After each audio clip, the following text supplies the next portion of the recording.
If we could ask everyone to please take a seat, and we will start our meeting today. Thank you. We will start with the Pledge of Allegiance. Councilmember Harrison, could you lead us, please? To the flag of the United States of America and to the republic for which it stands, one nation, under God, indivisible, with liberty and justice for all.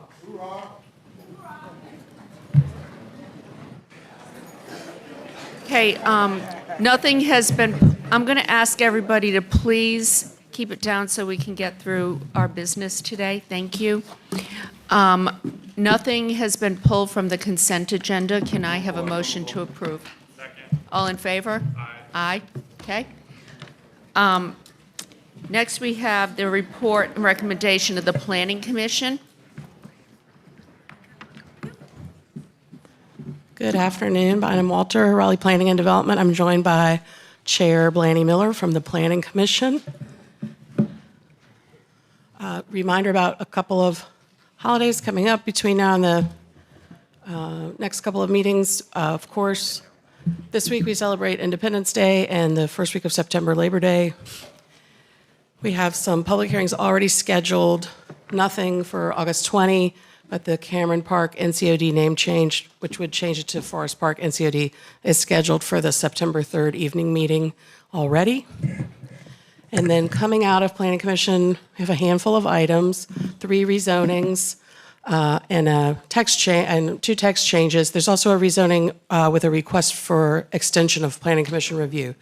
So bulk of these items, all but one, we're suggesting an August 20 public hearing. Again, nothing already scheduled at that time.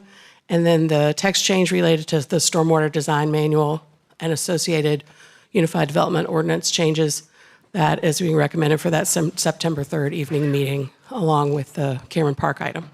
So let's walk through these. So this request for extension, so this is Z7022 on Glenwood Avenue out at Lake Ann Drive. So this is out past Lynn Road on Glenwood Avenue, or west of Lynn Road, I guess I should say, rather than past. So the applicant is working with representatives of the neighbors here and has asked the Planning Commission for an deferral on discussion, and in turn, the Planning Commission is asking for you for more time to to allow that conversation to play out before they take this back up. This would allow them to discuss again after the break. Request here is moving that 90-day extension would push the deadline out to October 11. Then public hearings suggested for August 20. This is the Computer Drive assemblage just south of North Hills, as you can see on the map. There are a handful of recommendations from Planning Commission around this, some concerns about the lack of frontage being included in the request and what condition that might result in along Computer Drive, as well as concern about the affordable housing condition and also an interest in some on-site public space. Again, recommending August 20 public hearing here. The big shift here is the request for change in height, increase in height. A request in the 6,000 block of Rock Quarry Road. This is less than 2 acres going from R4 to R10. Planning Commission is recommending approval here. Generally some conditions about, there's a condition provided here about possible greenway connection in the event that a riparian buffer is documented on the site, and greenway connection would not be offered if the riparian buffer is not present. Again, suggesting a public hearing date of August 20 here. Kelly Austin, this is on New Bern, outside the Beltline, just northeast of the hospital. Planning Commission recommends approval unanimously. Also an August 20 proposed date. Then a text change. This is TC 523, the omnibus. You all have had a fair amount of engagement on this as the text change has developed. Planning Commission recommends approval. 8.1, there were some concerns about limitations on the size of manufactured homes. Those limitations already exist elsewhere for other aspects of development in the code, so the change would create unity across the code. And then staff is making a recommendation for a minor revision here to improve the accuracy of a cross-reference. And again, public hearing recommended here for August 20. Then finally, TC 24, both parts, the Stormwater Design Manual and related UDO changes, both suggested for evening public hearing on September 3rd. What questions do you have for me or Chair Miller? Councilmember Jones? Good afternoon. Thank you so much for being here. Going back to Z55, so computer drive, Commissioner, I'm sorry, my brain just stopped. Can you please review Commissioner Bennett's proposal for amending the Midtown Small Area Plan and what that entailed? Sure. So there's a policy in the Midtown Plan that talks about a percent of affordability that should be included if height is above a certain number of stories. And she was interested in seeing a greater percentage included in that, generally asking that idea be revisited. The thought, And Chair Miller would like to add. thank you. Thank you. And to add some nuance to this issue, some of the other commissioners were concerned about the threshold for the affordable housing condition that was being offered. However, that condition was coming out of the Midtown area plan that was extensively negotiated with the neighbors. And I believe that guidance provided that affordable housing should be at 10% above the current entitlement. So that is what the applicant offered. And when some commissioners expressed concern about that and said that they were going to vote in opposition to this case, Commissioner Bennett just wanted to recognize that that was consistent with the guidance in the area plan, so that if we didn't like that as a city, instead of denying a rezoning case, we should instead look at amending the area plan. Okay, so that helps me. So it's not to change anything about this case. It's to say, okay, here's this case, and then the thought process behind is what we want to talk about, what they would like. That suggestion is to take it up separately from this case. Is that correct? Yes, and that was also consistent with the rest of the people that the commissioners who evaluated this issue and decided to vote in support, is that they recognized that the condition offered was consistent with the area plan as it is written today. Right, and as I understand it, that case has gone to Midtown CAC, and they are in support of it because it does follow the Midtown area plan. So this is to take that the step forward, saying if there are concerns, let's have that conversation after, or in some other time. Yes. Cool. I would love to motion that forward to send that to Safe, Vibrant, and Healthy Committee so that we can have that conversation and see what that looks like. I know that the Midtown plan was just put into action in, I think, 2020. So I don't know how much uptake we've had on the Midtown area plan, but I do think with that guidance, we should move it to Safe, Vibrant when we come back from break. Any thoughts? And just to make sure everyone's clear, you're saying discussion about updating the Midtown plan? Yes, Not yes. the case? Not the case. Yeah, not talking about the case, but the opinion of Commissioner Bennett to now have a further conversation about the Midtown Small Area Plan and what that looks like. That's what I'd like to move to Safe, Vibrant Committee back in the fall, either that be August or September, to further that conversation. Sure, second. I am voting against that, and I have reasons. I don't think the timing is right to do that at this time. And so I would recommend we wait before we bring that to committee. And then I would also like to get some more feedback from the Midtown group to see if this is something they want. Are you talking about the Midtown CAC? Okay, I was just there. I can say that they are in favor of that. So it's been seconded, so can we take a vote on it? Unreadiness. I definitely would like to get some information from not just this Midtown CAC, but also the Midtown Alliance, so I can really understand what it is. Because the one thing I would like to do is, anytime we're looking at an area plan, if there's one issue, there may be others. So how can we look at it holistically? And also, with this kind of being a zoning thing, I'm not sure, Safe Vibrant, I understand why you may want to say Vibrant being on that committee, but I'm not sure if Growth would be a better committee anyway. But I would need more information from those in Midtown, because when they want changes, trust me, email boxes get flooded. So I would just like to hear some more information from them before setting a time or a date.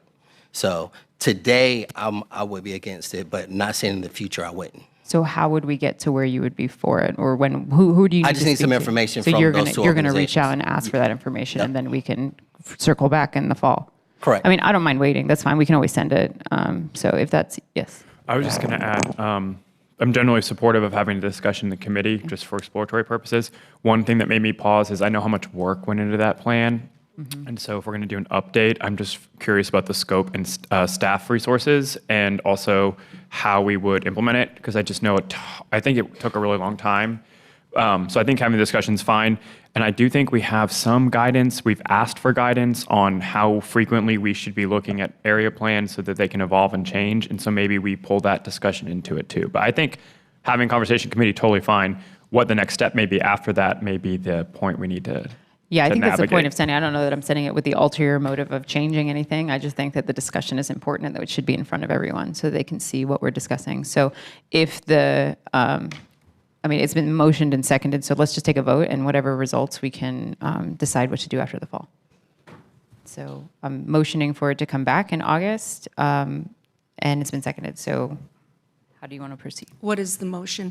I'll say it again. The motion is that we move the discussion of the small area plan for Midtown to August to Safe, Vibrant, Healthy Community Committee.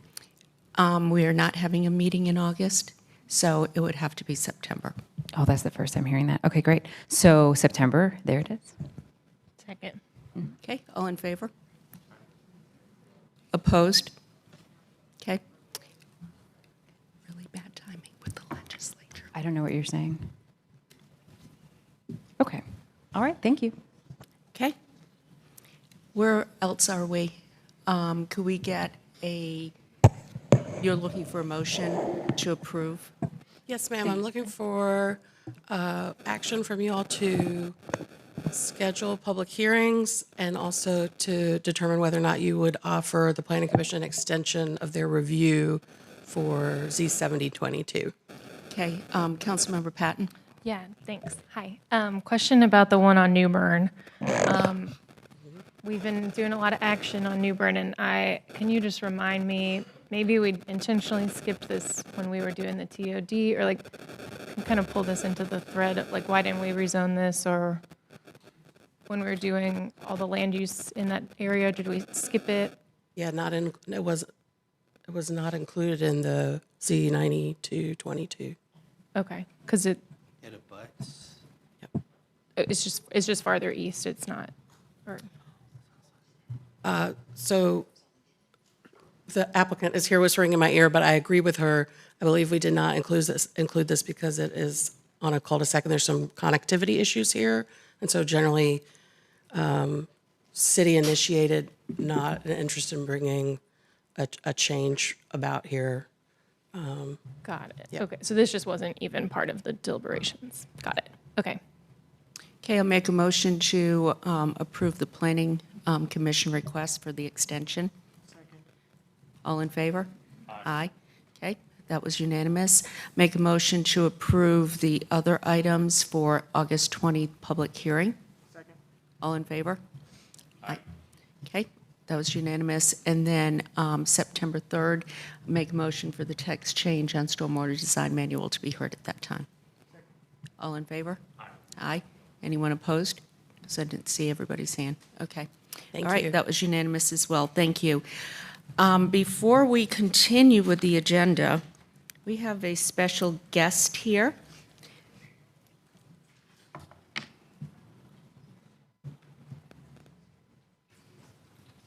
Special guest we want to wish a happy retirement to.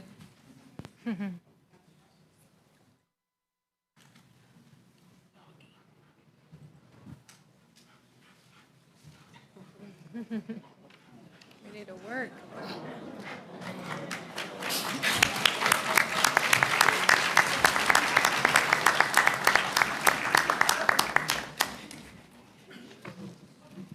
Okay, Yeah, definitely. bring him up. We all want a picture.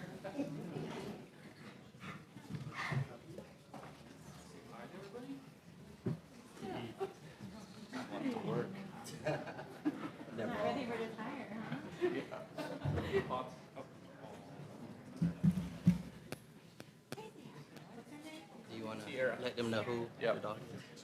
Let the people know. Who she is. He's going to have a few words. Okay. Hello, everyone. This is Tiara. She's a 8.5-year-old German Shepherd, and she's served with the department for about 6 years now. And today's her retirement day. She's going to come live at home with us. So.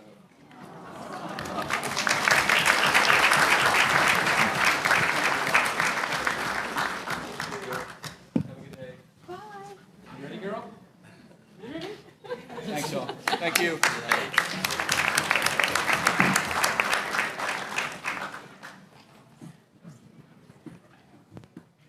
So that's a happy moment, and we wish our puppy there the best retirement ever. I'm sure it will be in his home. So thank you for bringing in today. Really appreciate it.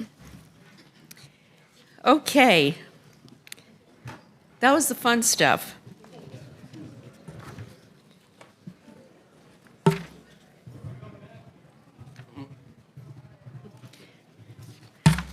All right, next we have special items. The first one is rezoning Z 8322. Good afternoon, Hannah Reckow, Planning and Development. So this is a rezoning request that was on the report of Planning Commission at your last meeting. You deferred setting the public hearing to allow the applicant to amend the conditions, which they have done.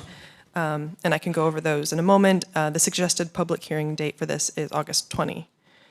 So the changes to the condition were all to condition number 10, which requires a certain amount of affordable housing be established if a Tier 3 site plan comes through. So this was amended to increase the amount of the number of dwelling units that would be required up to 3% from 1%.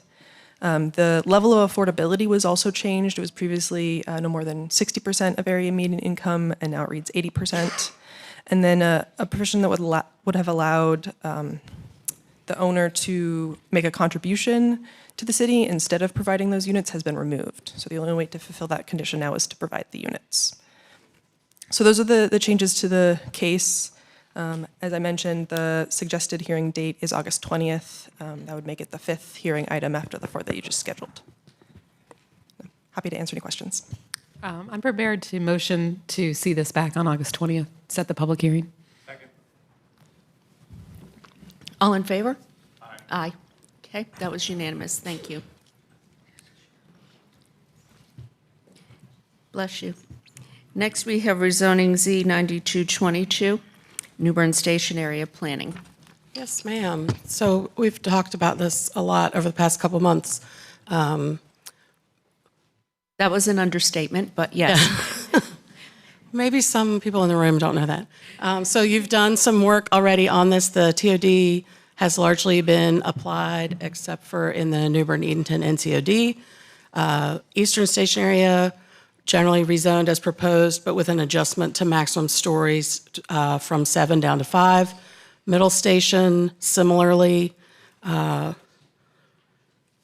following what was included in the original application, but with a reduction from 5 down to 7.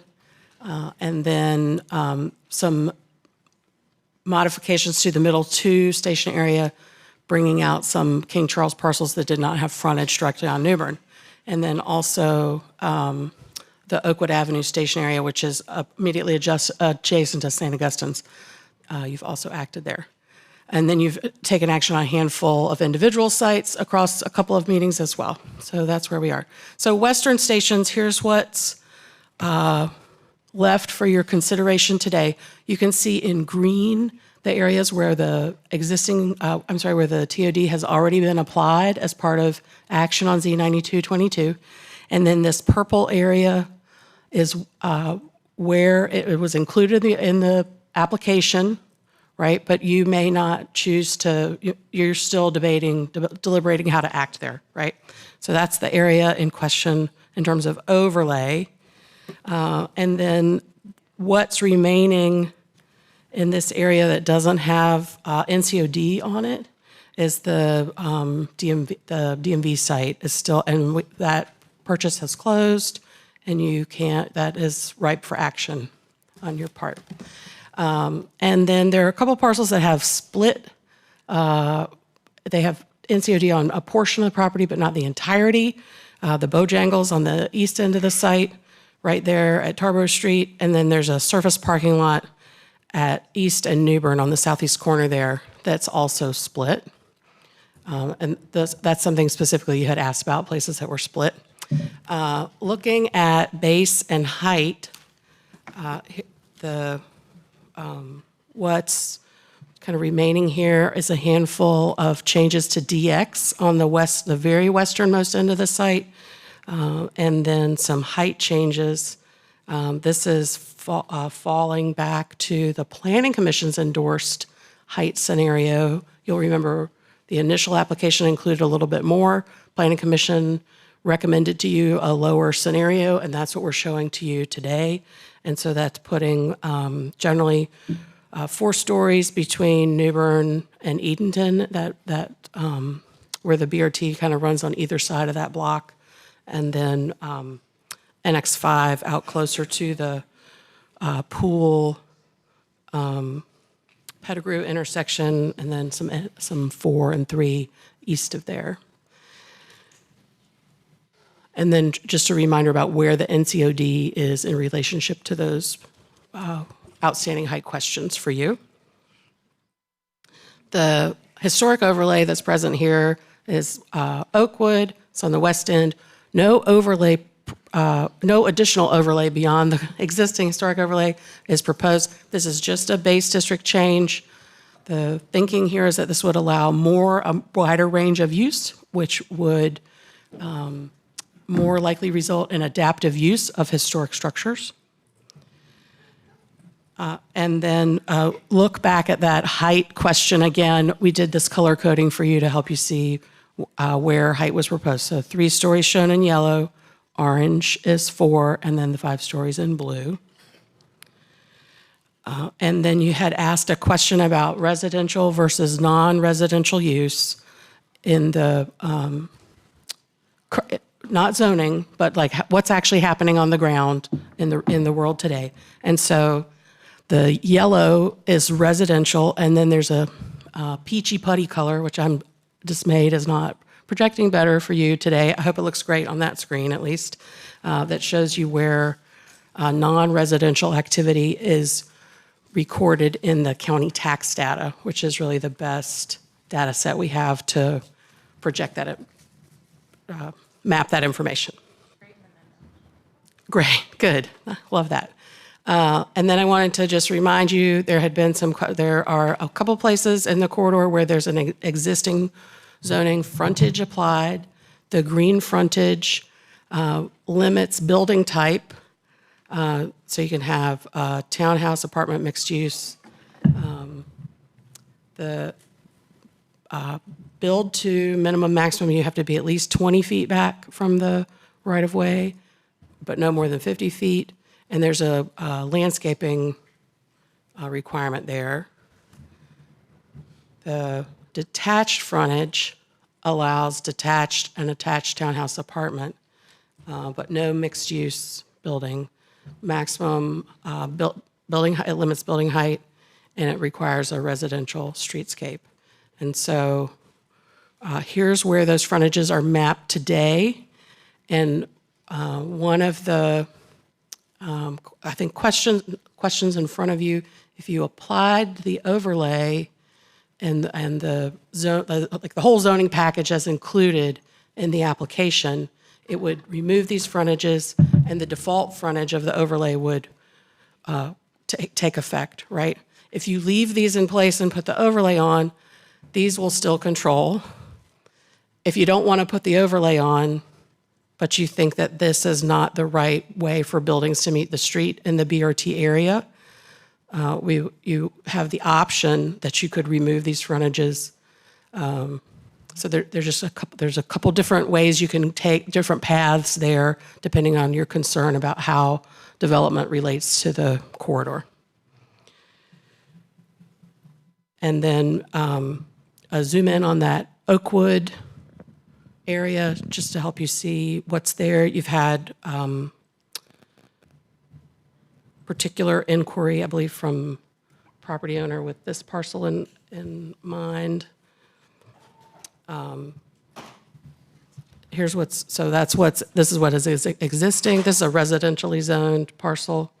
And then what's proposed, that parcel was not initially included, but has been advertised. So if you wanted to take action, you could.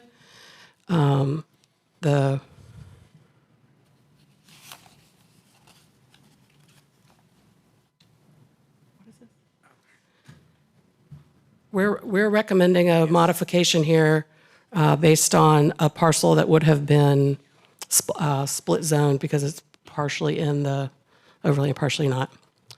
Some information about permitting. I'm looking for a, there we go. Your options for action today, you could approve the TOD in whatever configuration you choose, as well as those changes to base districts and heights. And then you also have that opportunity to act on the green frontage or detached frontage. Again, the choice about how you want to act in the Oakwood area. And then the outstanding site with no NCOD is the DMV site. And so whether or not you want to act on that today. Request that you, anything you choose to not act on, if this is the last time you're going to talk about this, that you take a concluding action to say that you're done and you're not going to act on the rest of it. And that, yeah, so that's where we are. How can I help you sort through this? Well, one question I want to raise is with the DMV site, now that we officially own it, we can proceed with the rezoning there, correct? Yes, ma'am. Okay. Councilmember Patton? To follow up on that, what is staff's proposal for the DMV height and district?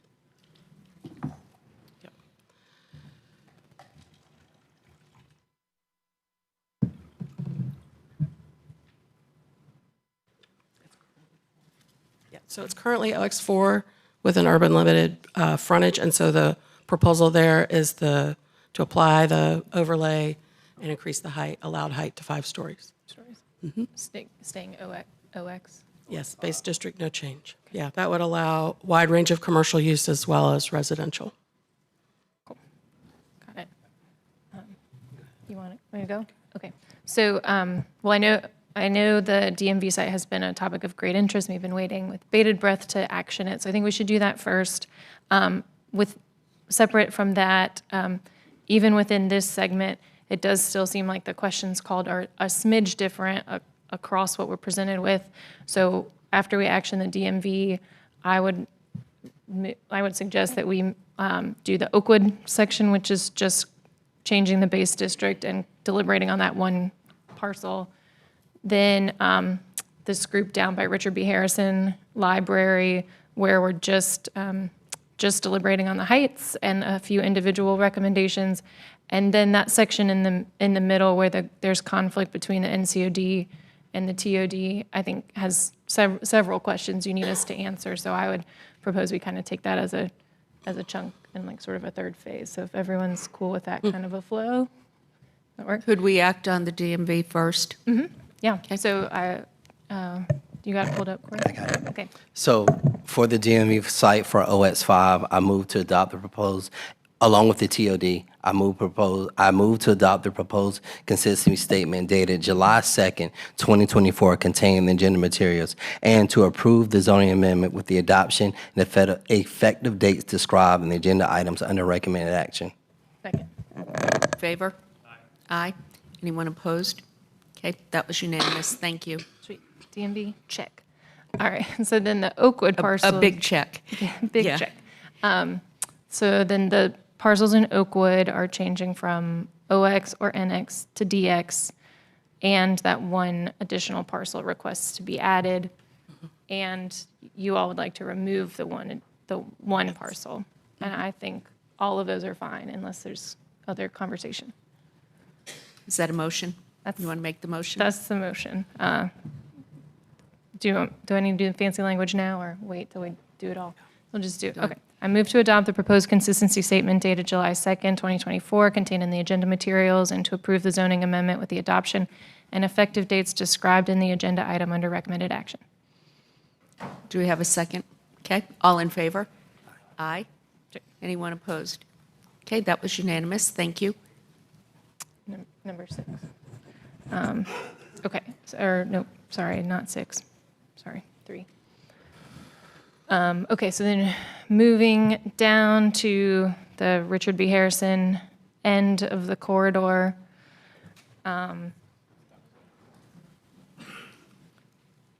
Yep, so the question that's being asked of us here is just to change the heights.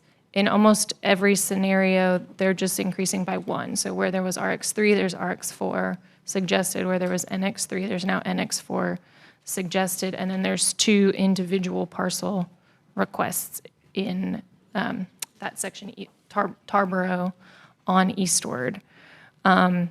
So my recommendations, unless other people have different opinions, is to approve the staff suggested heights and to include W3, approve W3's request of the TOD, but to deny their request for the RX3 zoning. So it needs to be just what you want in the case, in the motion. Okay. So the motion can be a split motion, like approve and deny. Sure. Just to clarify for everyone at the table, what W3, that one little parcel, is asking for is they want the TOD and they want RX3. What I think they should get is just the TOD, because there's no other RX adjacent to them. So just TOD. And then W28 is asking for just TOD. And so I would move to approve that. So from Tarboro eastward, approve staff suggested height. On W3, add the TOD. On W28, add the TOD. That's the motion. You have to read the consistency statement. I move to adopt the proposed consistency statement dated July 2nd, 2024, contained in the agenda materials, and to approve the zoning amendment with the adoption and effective dates described in the agenda item under recommended action. Does that account for the changes you want to see? Yes. Okay. All right, all in favor? Okay, that was unanimous. Thank you. Sweet. And then the last section is the middle part. And there's a number of things, number of questions called here. So this is the area where we've had the most community input. There's conflict between the NCOD and the TOD. And so what I would recommend, broad strokes, is that we do not broad strokes, do not apply the TOD, do not change the heights. A handful of exceptions. I would propose on the Bojangles site that we remove the NCOD from the half that has it, apply the TOD, and the height changes there. Yep. And on that parcel, the surface parking lot to the west, where there's also split designation, we remove the NCOD and apply TOD there. And the height recommendations that staff has given. So on those, yes, perfect, this one. So on those 2 parcels, remove the NCOD, apply the TOD, apply staff's height recommendations. For the bulk of the remainder, we do not apply the TOD, do not make height changes. And then there's a handful of individual parcel requests. You're saying, dude? I would just do these 2 and then we'll do them. And then we'll do the individual parcels? Yep. Sure. That works for me. And we will still have to answer the question of the frontages, but we can do this first, one step at a time. So, cool. All right, so I move to adopt the proposed consistency statement dated July 2nd, 2024, contained in the agenda materials, and to approve the zoning amendment with the adoption and effective dates described in the agenda item under recommended action. Second. All in favor? Aye. Aye.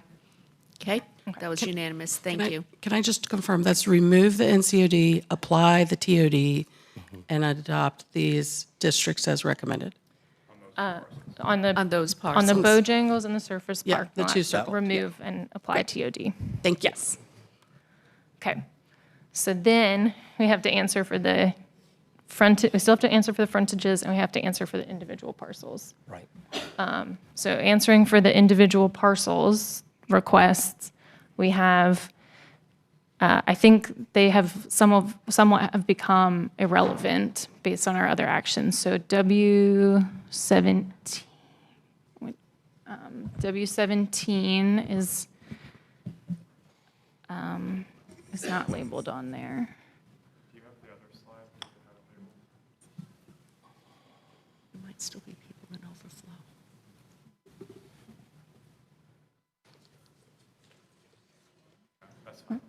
Yeah, There there it it is. Okay. So W17 is that one at the top of the slide, but they are asking to be in, but since we didn't map it, I think their request should be denied. W19 is requesting to be out, but since we have not applied anything, it's irrelevant, it's moot, so their request should be denied. W9 is requesting to be in, which I think makes sense. We've just actioned the DMV parcel. This would be contiguous. Hold on, let me check my notes. Oh, but they've also asked for additional height, and staff suggests they keep the height they have. So they have NX3 currently. They've asked for NX5 with TOD. Staff is suggesting they get NX3 with TOD. So on that one, NX3 with TOD per staff suggestion. You don't want to, you think I should do it separate and not? Okay. Okay, so for clarity, Mayor Pro Tem Milton suggesting we make the motion on W9 separate from the other ones. Because 17 and 19 we're not going to do anything with, so they're just going to stay. So I would go ahead and do 9 now. The ones we're going to do, we should just do individually. Okay, sure.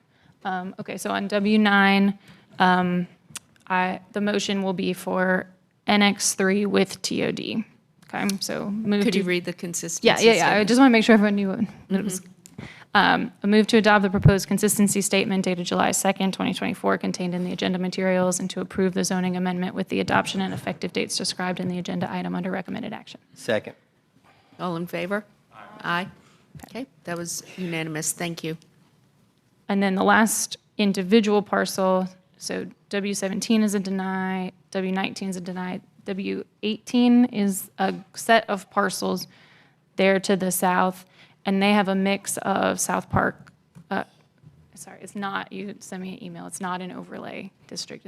It's a National Register district, but it's not a local district. Got it, okay. So there's historical significance applied to some of the parcels, but not to the others. For cleanliness and clarity, I would move that we deny the whole request, but there could be other options as we can talk through. Yeah, I don't. Are there- 17, 18, and 19. Yeah, what are the other options there by having that significant designation?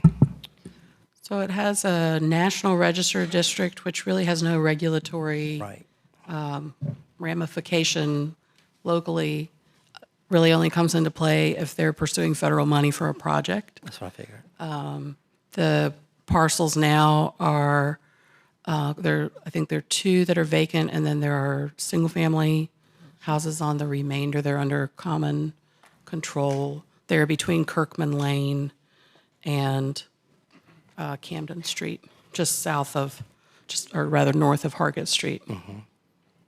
So it's a handful of Okay, parcels there. but there's no, and their neighboring parcels are not in the TOD either, though, right? That's right. This area was not included in the staff proposal. You have not expanded you've seen some other requests, but nothing adjacent to this. Right, and isn't there also, I know it's old, but isn't there an area plan in this area as well? There is a very, yes, there is I a think very it's a very old old area area plan. plan. Yeah, that generally favors preservation of the existing single-family in the area. Got you. I think just based on what's surrounded right now, it's probably best not to include it. And I think with things that we're saying we're going to deny, I think that can all be swept up in one motion. And basically, if that last option that was placed up there to just go forward with denying any further action on the TOD. Okay, so we'll include all three of those requests in the denial motion. The last question you need us to answer is around the frontages, right? And so one option we have is to leave the frontages as they are. We haven't applied the TOD here, but if we remove them, just the regular UDO streetscape standards would carry. Is that right? That's right. Yeah. There'd be no particular regulation tied to setback or streetscape. Just one question. Changing it or leaving it as it currently is, what impact is that to our development plans, our UDO? Like So- what inconsistencies would it create? Yeah, so the green frontage that's currently there allows a townhouse, an apartment, or a mixed-use building, and it establishes a build-to between 20 and 50 feet. So you have to be at least 50 feet back from right-of-way, but you can't be more than 50 back. Requires landscaping adjacent to the right-of-way at a rate of 30 shrubs per 100 feet, and then includes the typical urban frontage parking standards, so it's prohibiting parking between the building and the street. Oh golly, the slides are not doing great today, I apologize.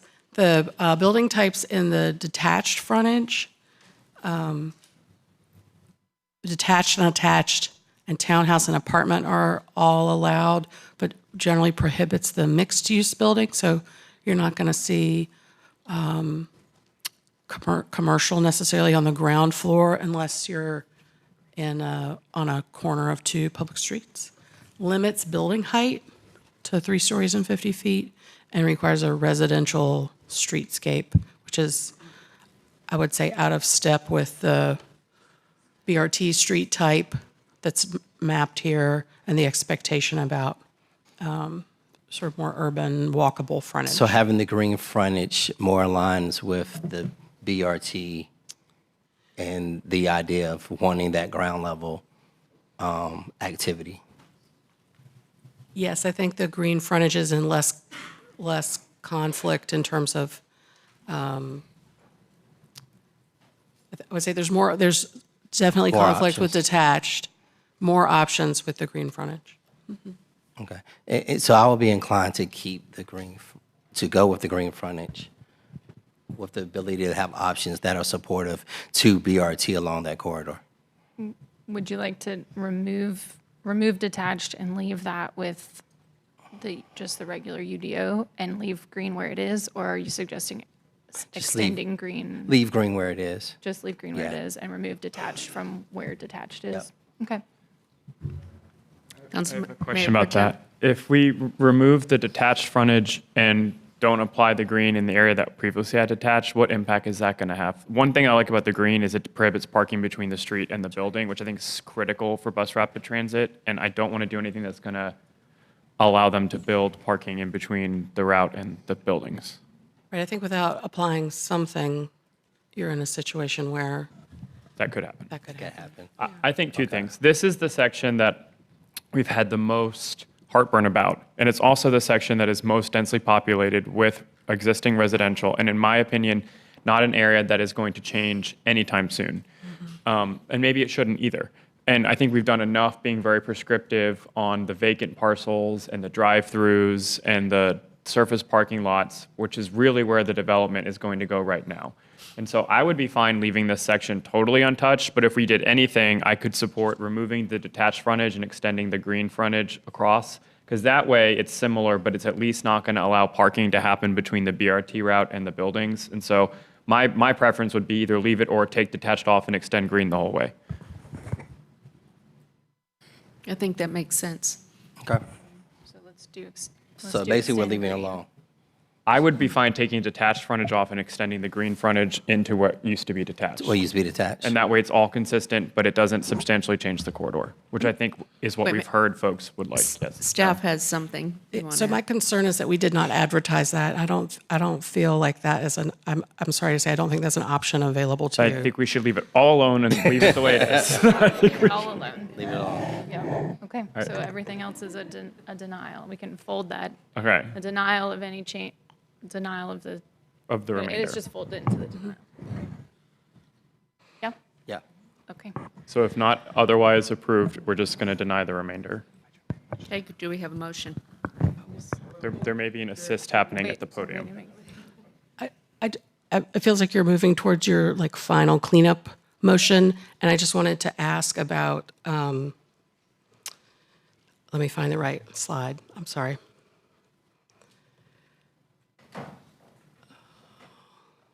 It's this one, right? Yeah, go ahead. Sorry, as the bookkeeper trying to. So when Councilmember Patton made a motion earlier talking about the Richard B. Harrison Library section, I believe your language was talking about Tarboro Street. Tarboro Yeah. Street and East. So there are a couple of small places outside of the NCOD that are west of Tarboro Street. One is the Martin Street Baptist Church, and the other is the bank, and also this individual parcel who has requested to be downzoned. So I'm not quite sure when you said east of Tarboro if you were thinking about those or not. Do you follow? I don't, will you tell me one more time? So Lost the thread. my memory of your motion for this section did not. If I go back to the tape and listen, yeah, that was the line. So we were also proposing to rezone the Martin Street Baptist Church to OX5, which I don't believe you have done yet. We were also proposing to rezone the State Employee Credit Union to OX4, I want to say. And there's also an individual house there who has requested a downzoning. That's the yellow bit that's kind of covered up. What does the house want to be downzoned to? The same as the rest of the block. So all of Cotton Place is R10, except for the last house, which is also OX. We think through some quirk of history. And so through the process, they had said, can you just make us the same as the rest of the street? Okay, which is R10. Yeah, so R10. And then finally, there's a staff proposal to downzone a bit inside the NCOD. This is currently neighborhood mixed use.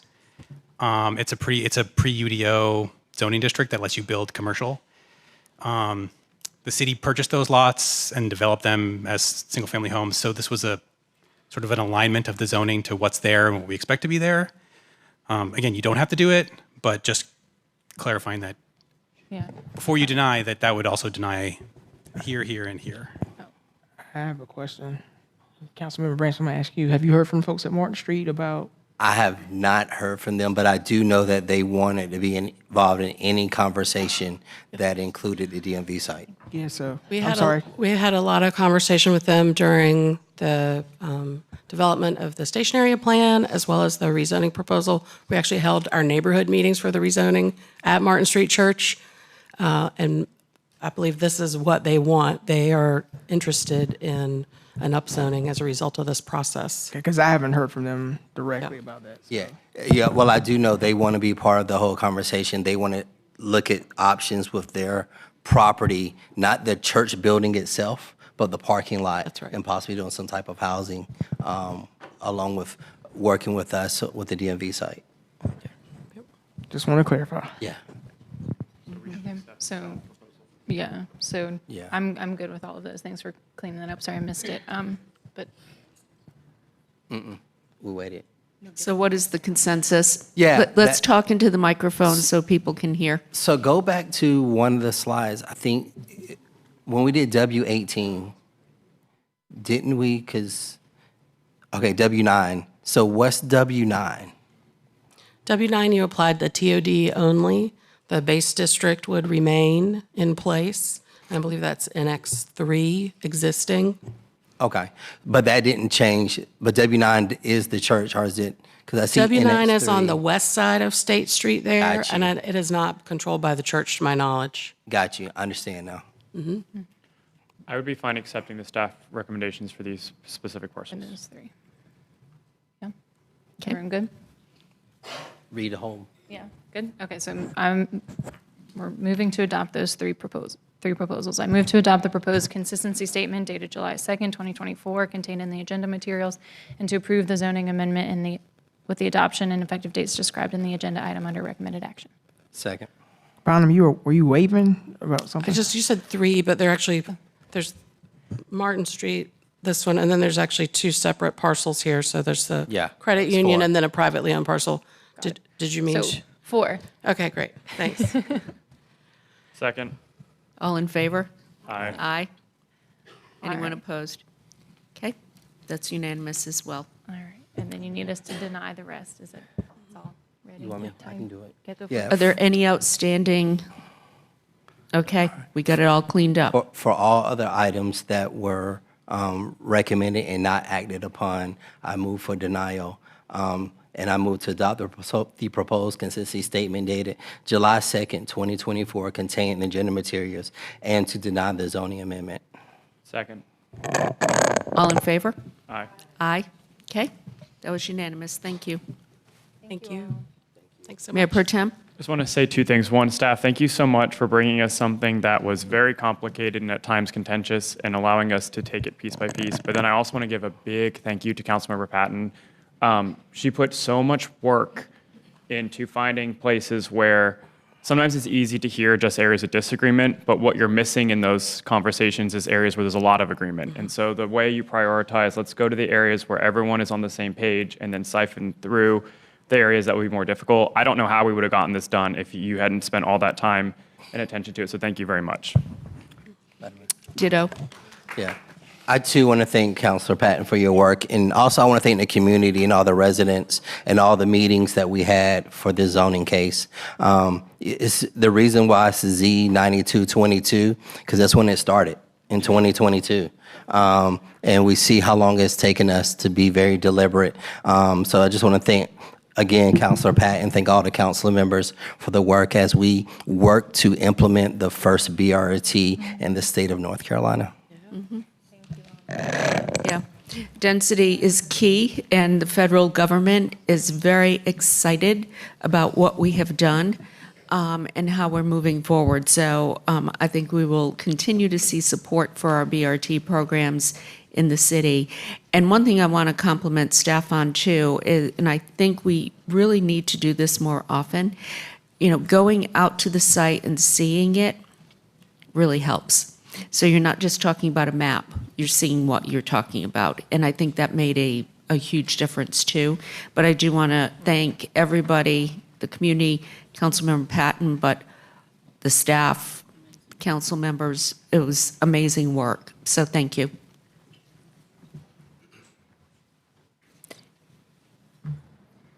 Okay, next we have rezoning Z724, 500 Rawls Drive. Good afternoon, Council. Robert Tate, Planning and Development. This is rezoning request Z724. This item was deferred at your previous meeting from setting the public hearing to allow the applicant time to revise their requests. They have done so since then, and staff is recommending a August 20th public hearing. So the two initial conditions proposed are not changing, they're staying the same. There was a third condition added, and it would essentially require the property owner to dedicate 1% of developed units as affordable for 10 years at 60% of AMI. There was, however, an error in the memo and the backup materials that stated as 80%, and I just wanted to clarify that the AMI and the conditions, the signed conditions is 60%. So apologies for any confusion. I believe the applicant is here if you have any questions for them, and I'm here as well. Any questions? No questions. I move for the public hearing be set for August 20th. Okay, all in favor? Aye. Okay, I did have one question. Fine with the public hearing. Did have one question. This has the option for the FTDO, right? could That's we correct. talk into the microphone so we can hear? Thank you. Sure. So my question, I was asking if this parcel has the option for the FTDO, and Robert confirmed it does. Isabel, can you tell us why you're not pursuing the FTDO and a rezoning instead? Yes, this is 100% affordable housing. We put the condition in at the request of Planning Commission just in case, but this is 100% affordable. Because of the property and the connectivity, we thought going 4 stories and keeping it RX without the FTDO option was better here.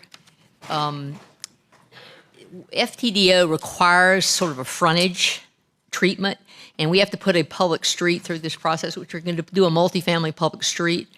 But if you put a public street with the frontage, with the required water line going through it, it becomes extremely expensive. And so my guys who are affordable developers said, we can't afford that. And so we'd like to do a public street, but not with the frontage option. And so that's the reason. It's a site plan issue, really. So. Okay.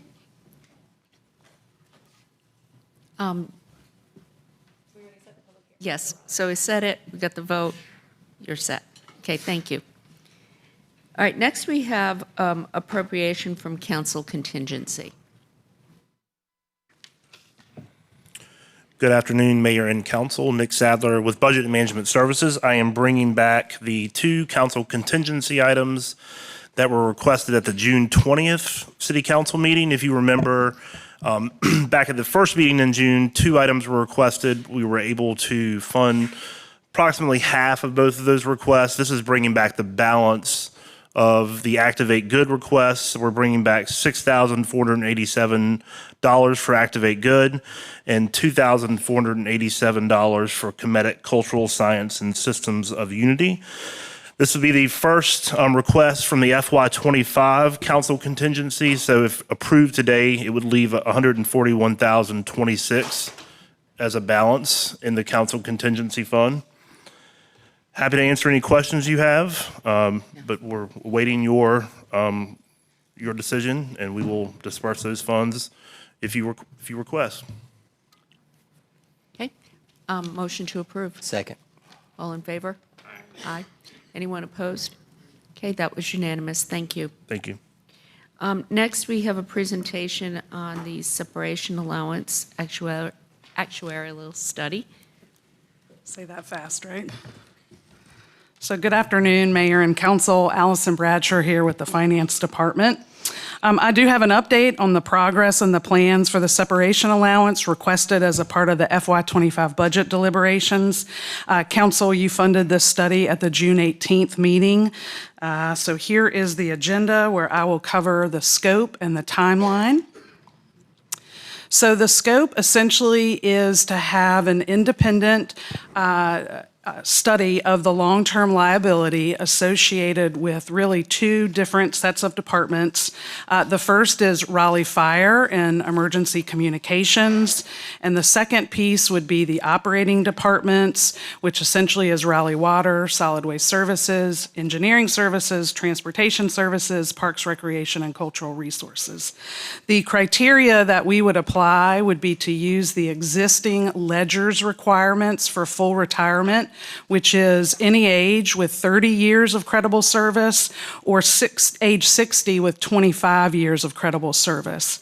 We would also ask for a separate analysis, assuming council wanted to request the legislator to change the ledgers and essentially mimic the state statute associated with what's in place for the separation allowance associated with our sworn law enforcement officers, which is age 55 and 5, which is in lieu of age 60 and 25 years. The scope would also indicate that the responding vendors would need to be a certified actuarial firm and that the information provided to us would be in line with disclosures that are required in our ACFR, our annual comprehensive financial report. The timeline, so staff has been working on the RFP and is prepared to release it on Monday, July 8th. We would have a pre-proposal call on the 19th should any vendors have any questions. Then the RFP would need to be submitted to the city by July 25th. Then we would roll into August where those RFPs would be reviewed. We would have a vendor presentation if needed. We would then select the vendor and conduct the contract routing. The review committee would consist of finance, HR, and a representative from the city manager's office. Then I would believe that the work would start at the beginning of September.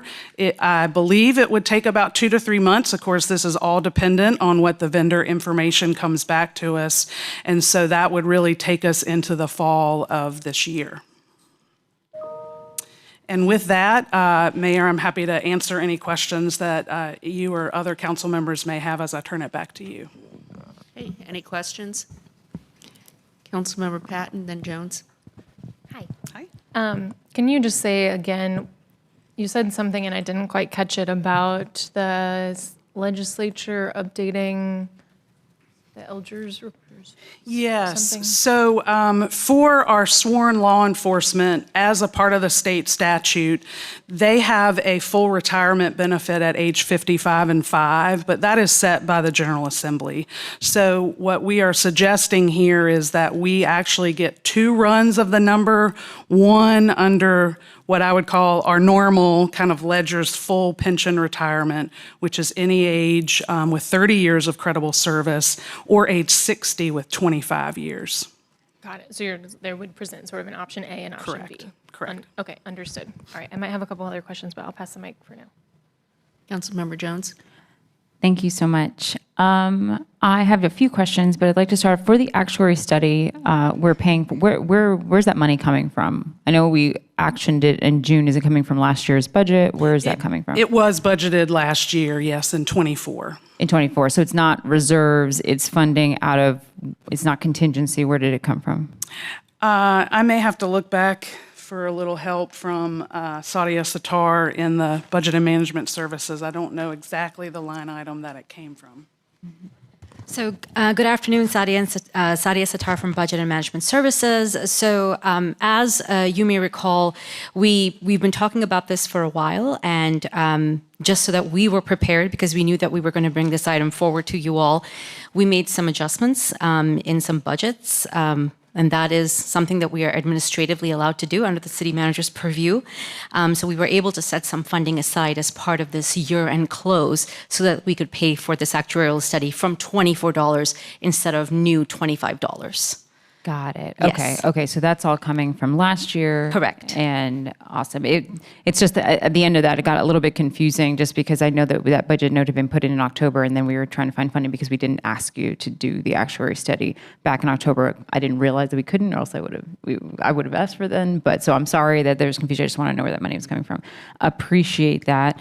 What is the process for receiving the information back at council? Once you guys go through this and it's everything, it comes back whenever the 2 or 3 months is over, and then does it happen at a work session? Does it happen in consent? Where does it go? Yeah, I will certainly look for the city manager relative to how we would choose to bring this information back. Basically, typically when we have an RFP process, staff looks at the criteria by which the RFP solicitation was submitted. Once that particular proposal is scored, based on that rubric, we would have a recommendation. But due to the heightened sensitivity of this issue, we would probably bring it back in the format of a work session. Would not be a consent item. It would definitely be either a special item on the agenda or a work session. Awesome. Awesome. And then, the RFP process will open in the 9th. You said it, and I forgot the name. Monday. Yeah, Monday. we've been working on the RFP, and so we're prepared to release it on July 8th, so Monday. Awesome. And then the last question that I have, from our discussions over the last few months, I just want to clarify, does the money need to physically be in the city's bank account for the benefit? Do we have to own all of that, or is it something that we're... Yeah, you know what I'm asking, I think. Yes. Okay. Yeah, there's really two parts to the actuarial study, and one part would be the long-term liability. So that is essentially what the full cost of everyone on board today would cost. That does not have to be money in the bank.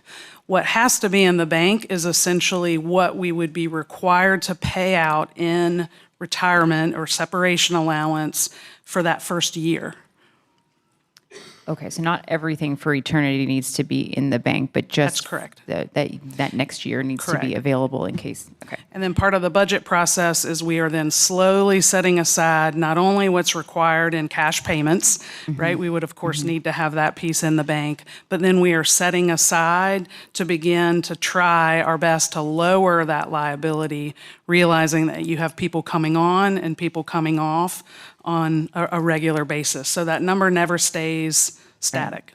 Awesome. Okay. Well, I appreciate all this work. I do know that what happened towards the end was that the fire union had done their own actuary study. Is it possible to bring some of that information back so we can compare, so I can understand theirs in comparison with what we're doing, so that we're seeing both numbers? Yeah, I'll be glad to look at that as we move along. I don't know that that was a full actuarial study, meaning there was a lot of data that wasn't presented that we are expecting clearly from this actuarial study. Understood. Thank you so much. I appreciate it. Councilmember Patton? I know, one thought we've had, one piece of the discussion is that once we have some baseline of data, we'll take this into committee, and I think there'd be a desire to explore policy options. And what I'd hate to happen is we don't ask these questions now, and then we get to committee and we say, well, we don't have enough information to answer those questions. So a couple thoughts I have are like, would this benefit be appreciably different if it were paid as a lump sum total at the time of retirement, or a yearly lump sum rather than a monthly payment? Like, do any of those changes impact sort of the implications of the policy? And would, if we made tweaks to years of credible service or age needed, what are the implications of those? So I'm curious if at this point in the actuarial study, we can include something in the RFP that asks for like a bit of creativity, dare I call it? Like, can we ask them to explore some of the policies, like some options for tweaks that we haven't sort of yet discussed in full? Yeah, that's a great question, and I'll certainly do my best to answer it. I don't know if the actuarial group is the right group to do the analysis that I think you're talking about.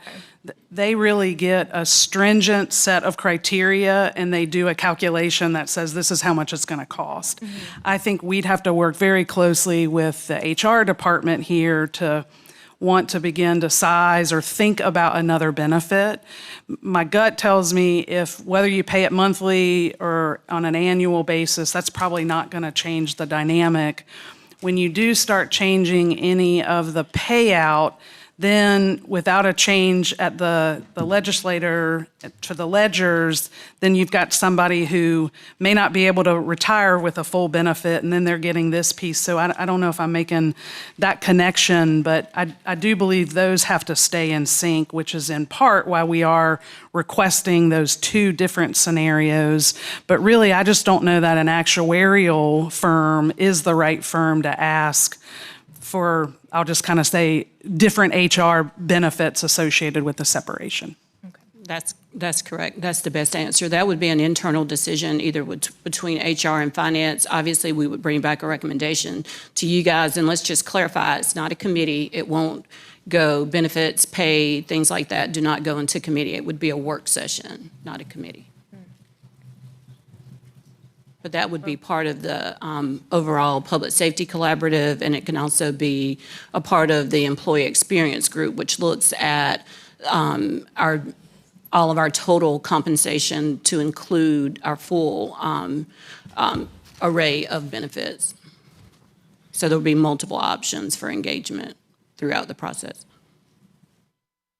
Okay. Well, I'm ready to move to authorize, or do you even need a motion from us? Yeah, I really think this was just more for information. This was for information only. Yep. Okay? Thank you. Okay, thank you. Next, we have the missing middle text changes. Good afternoon, members of council and Mayor Pat Young with Planning and Development. You'll recall at our last meeting, you heard some feedback about utilization uptake on the missing middle provisions.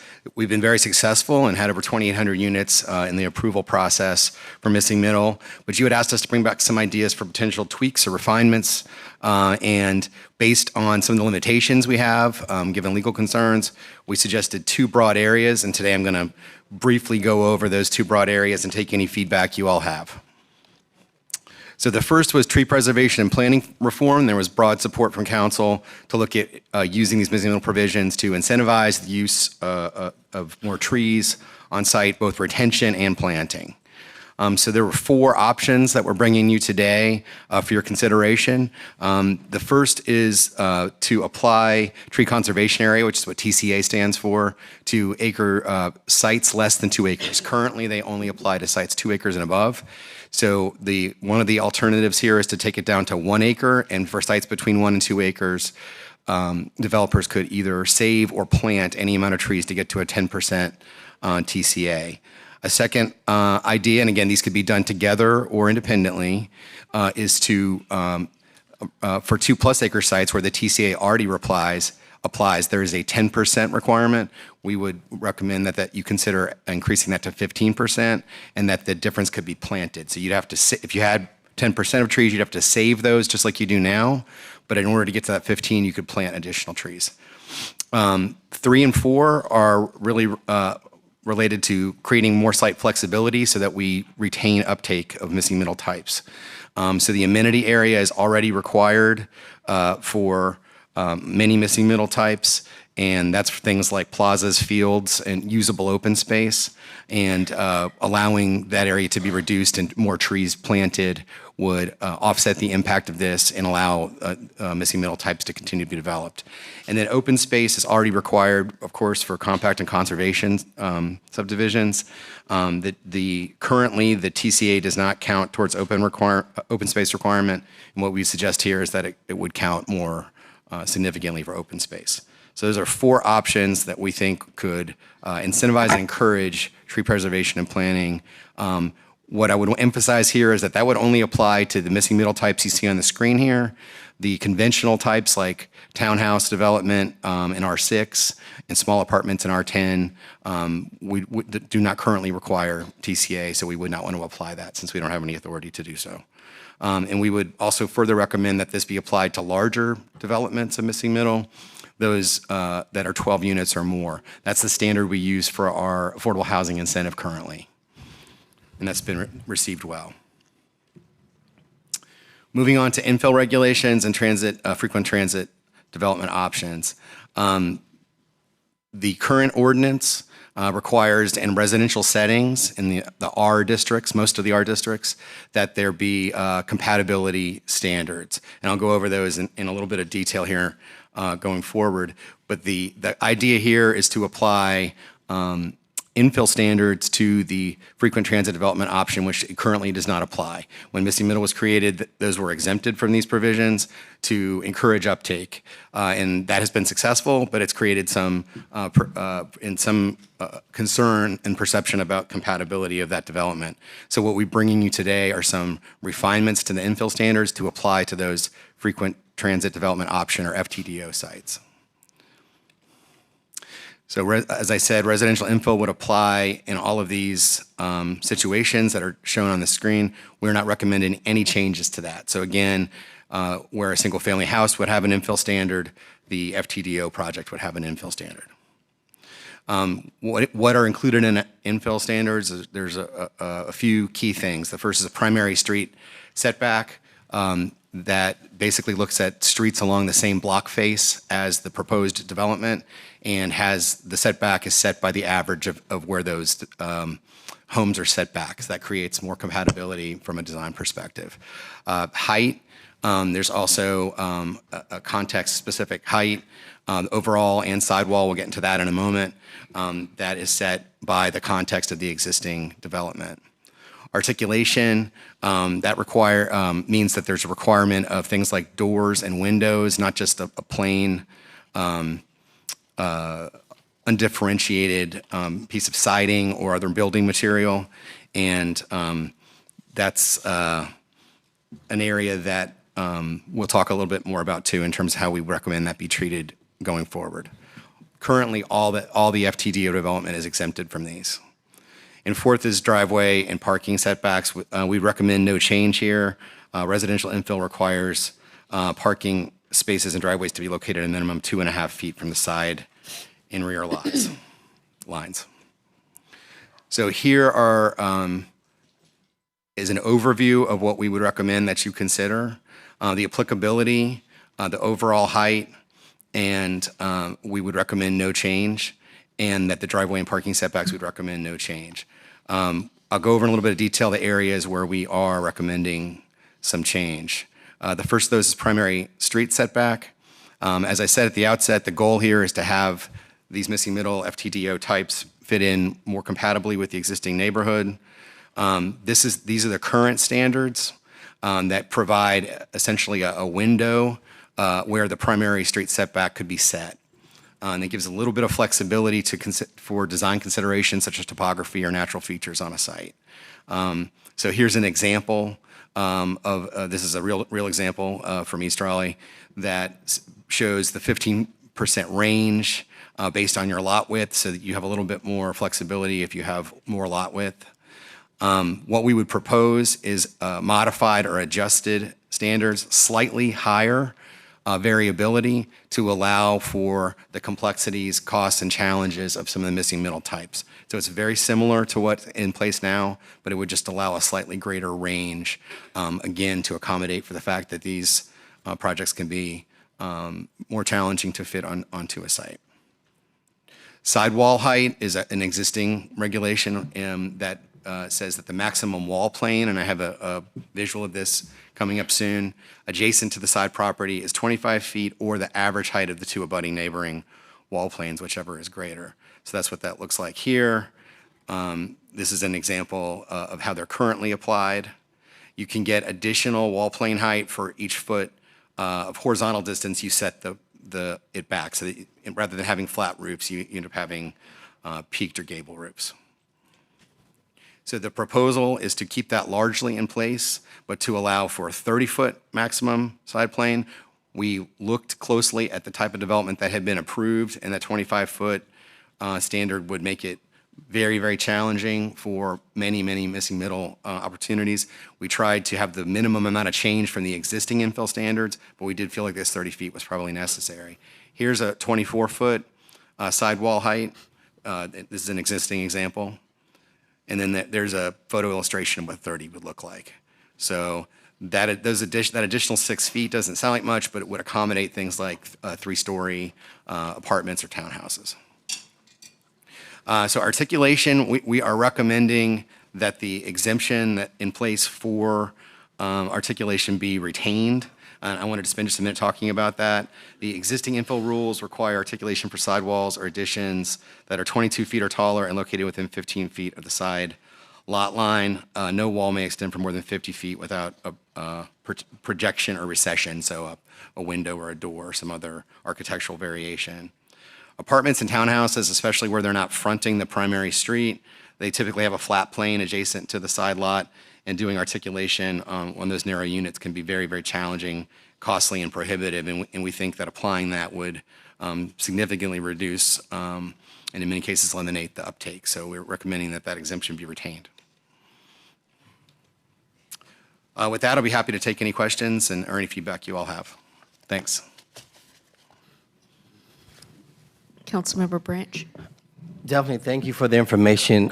My question is, just for clarification, these changes are only applied to the missing middle piece, but not to regular development or build. Is that correct? That's right. So the infill standard component would apply to the frequent transit development option, and the tree standard would apply to the cottage courts, the conservation compact, and FTDO as well. Okay. Only. Wait, are you asking if they're already in place for single? For single family, correct. Oh, I'm sorry. Yes, the infill standards are, the tree standards are not, but the infill standards are applicable to, in those limited circumstances.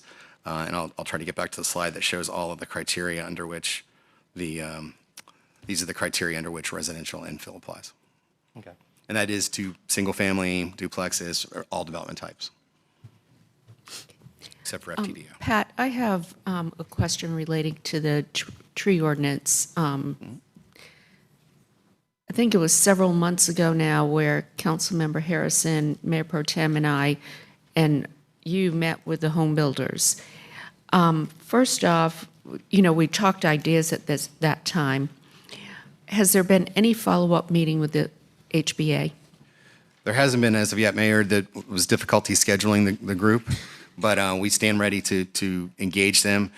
These are incentives that would allow the missing middle provisions to help promote tree preservation and planting. The HBA had presented other ideas and concepts that we'd want to explore with them at you all's direction. Yep. I would feel much more comfortable if we scheduled a follow-up meeting with them, perhaps in early August, so we can, first off, get their reaction to this and get some feedback from them before we take the next step. So that, and I would also like to get some reaction from them on the other components of what was presented today. Councilmember Harrison. Yeah, I agree. And I just want to ensure that everyone on council has time to engage our residents and our stakeholders that might have a vested interest in this topic. So my recommendation would be that we don't move forward on any text change options until we get back in August. That would give us time to digest. I don't know if everyone followed every element of those infill standards, but I need a moment to make sure I understand. I'm also curious, Pat, if you can talk about this 1 to 2 acre site opportunity to have tree conservation area. Is there any reason, or can you tell me about the reasoning that you're only focused on cottage courts and a couple of those other types? Why we wouldn't, put that forth for other types of developments? Sure. So the our tree authority is limited, as you're well aware. It doesn't lend itself to being applied to what I'll call conventional development, townhouses, small apartment buildings. These types are kind of new missing middle typologies, or compact conservation existed previously but were significantly enhanced. So we felt like that would, in order to manage that risk and to ensure we're trying to follow our authority, we wanted to align it with these types and also those larger developments. Okay, I appreciate that. We can discuss at you all's direction any refinements to that. Okay. Councilmember Patton. Yeah, hi, thanks for this. Can you, I'm looking at the infill standards, the slides with the setback ranges. Can you talk about what's currently true and how this might interplay with, how this proposal might interplay with when they take the townhomes and turn them in on themselves and create like an interior street? I might ask my colleague Keegan McDonald to come up and help me with how the infill standards are applied when there's an interior street. This would be when there's a primary street, a primary public street. Keegan, go. Hey, good afternoon. Keegan McDonald with Planning and Development. So the situation you're describing wouldn't necessarily be impacted by a change to the infill regulations because the infill regulations relate to the building facade and how far away it is from the street, regardless of orientation. And so typically, even with most townhouse developments, we're precluded under state law from regulating orientation or location of windows or doors. So those developments you're referring to, typically they have like a drive aisle or something in the middle that's not actually a public street. So that all that infill is requiring of them is how far you are from the actual public street, regardless of how the units might be oriented. Got it. Okay, got it. Okay, so as a next step, Pat, let's see if we can get a meeting scheduled with the HBA. Member Harrison, Mayor Pro Tem, you're available early August? Yes. Okay. All right, let's see what we can do. Thank you. Thank you much. I'm going to stay Okay. up here because I have the next item as well.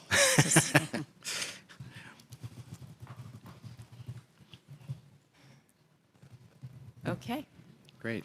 Thank you again, Mayor and Council. Pat Young with Planning and Development. Really excited to bring you an update on our introduced Crabtree Boulevard partnership opportunity. With me today are several of my teammates. I want to recognize Ken Bowers and Jake Levitas, who have done a lot of this work but are not here today, but Mary Elizabeth Russell, Ralph Retchie, and James Marampoti of that team are, and this reflects a lot of collective effort. Going to go over why we're bringing this to you today, which is pursuant to your recently adopted partnership policy, talk a little bit more about the opportunity, give you some evaluation of what we're bringing you, and then a recommendation for next steps.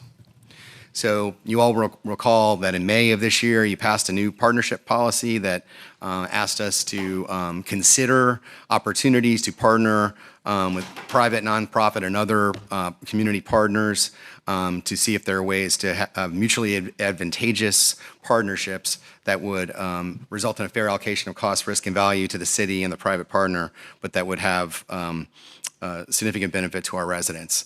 So, and of course, as we talked about in May, there are multiple benefits that are achieved through partnerships, and particularly accelerating projects that may take much longer for the local government by themselves to deliver.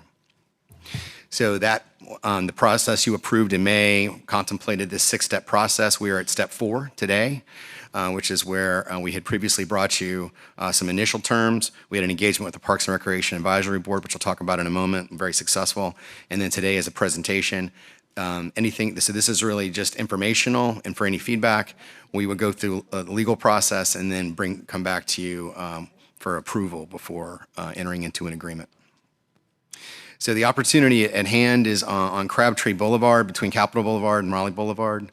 There is a small portion of a city-owned park property, which is pictured on the top there, about 0.3 acres of that site, that's adjacent to a zoning project that was sponsored by Holden Development.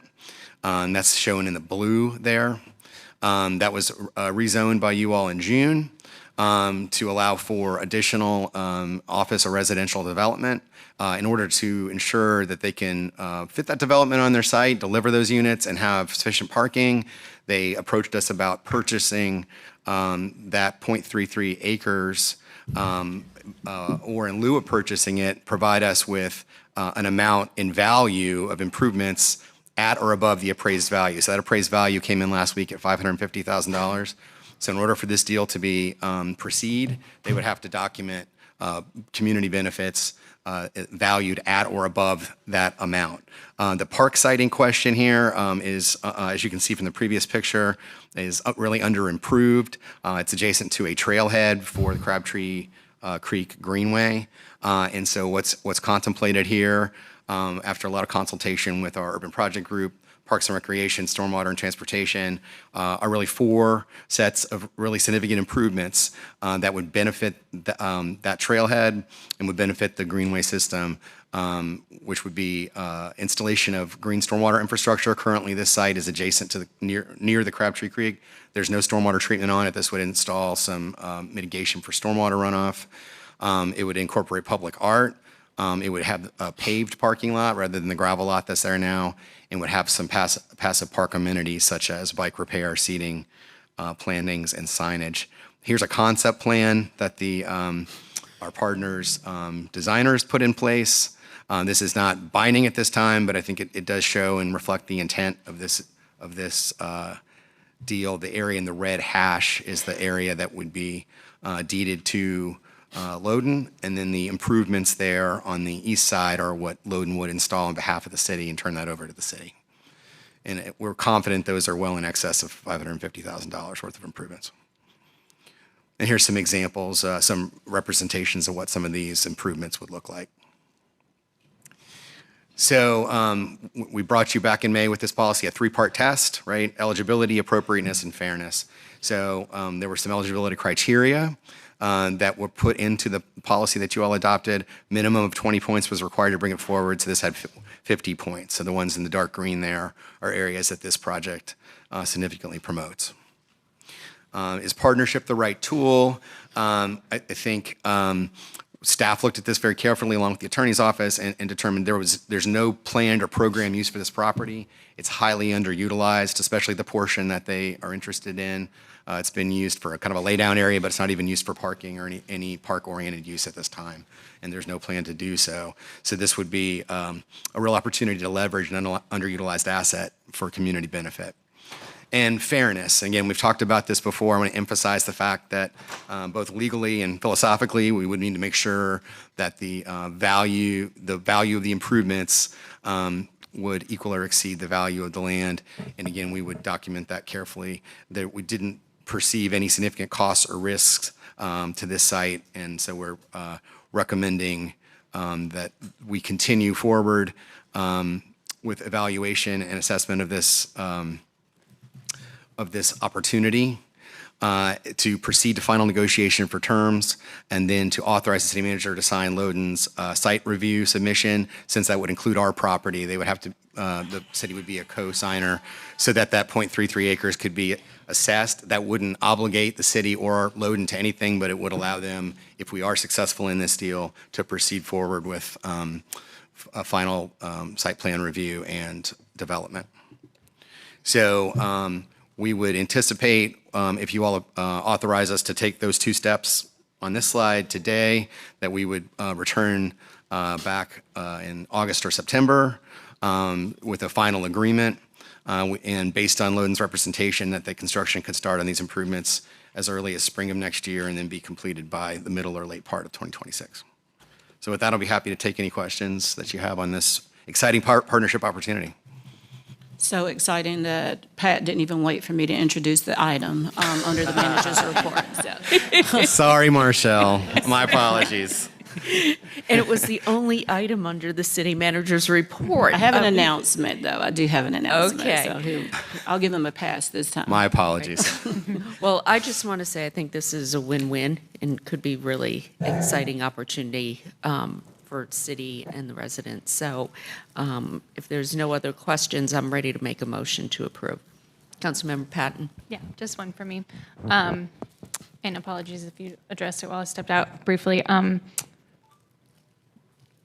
No shade to Loden. I fully expect they would fulfill their commitment, but economies change, situations and conditions change. What fail-safes would be in place in case they're not able to complete the commitment? Yeah, so we're still working with the attorney's office on the form of the legal agreement, but we would not release the property until the improvements were in place, is kind of the bottom line.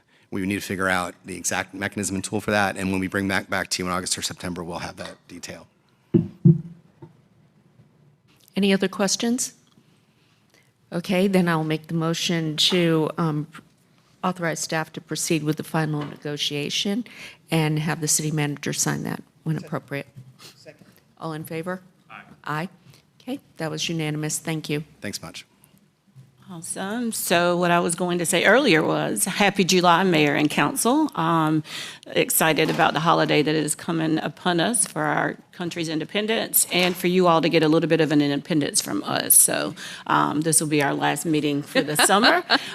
So you get a break and staff can kind of breathe for a minute and kind of unwind a little bit. But with that, I would like to announce that there will be a community block party on Saturday, July the 20th from 10 to 2 on the portion of South Street that is contemplating being closed between Dawson and McDowell. There will be an informational session. There will be refreshments because it will more than likely be hot. There will be some activities as well as an opportunity to speak with some of our design reps and some of city staff who's working on the convention center and the Red Hat Amphitheater expansion project. So just wanted to make sure that the community was aware of that event coming up on July the 20th from 10 to 2. And with that, I hope that everybody has a safe and enjoyable 4th of July. Okay, thank you. Okay, next we have the report and recommendation of the Parks, Recreation, and Greenway Advisory Board. Good afternoon, Mayor and members of council. I'm Stephen Bentley with Raleigh Parks. We have 2 agenda items today. First is your work plan, which will be covered by Chairwoman Beverly Clark, and the second will be a short presentation on 4 new projects recommended out of our Parks Bond called the Neighborhood and Community Connection Program. Thank you. Good afternoon, Council and Mayor. I'm Beverly Clark, Chair of the Parks, Recreation, and Greenway Advisory Board. I'm honored to be here this afternoon to present to you our 2024-2025 work plan. With the passage of the 2022 Parks Bond, members of the PRGAB have been very busy serving with other citizens on various community advisory groups. We call them CAGs. We serve on the Neuse River Park, the Kyle Drive Wetland Park, Chavis Park expansion, and many others. As our work plan outlines, we work to ensure that funds are spent on priority undertakings that advance both equity and access across the city, in greenway projects, in our parks and community centers all across the city. As you can see, we have developed a very thorough and detailed work plan.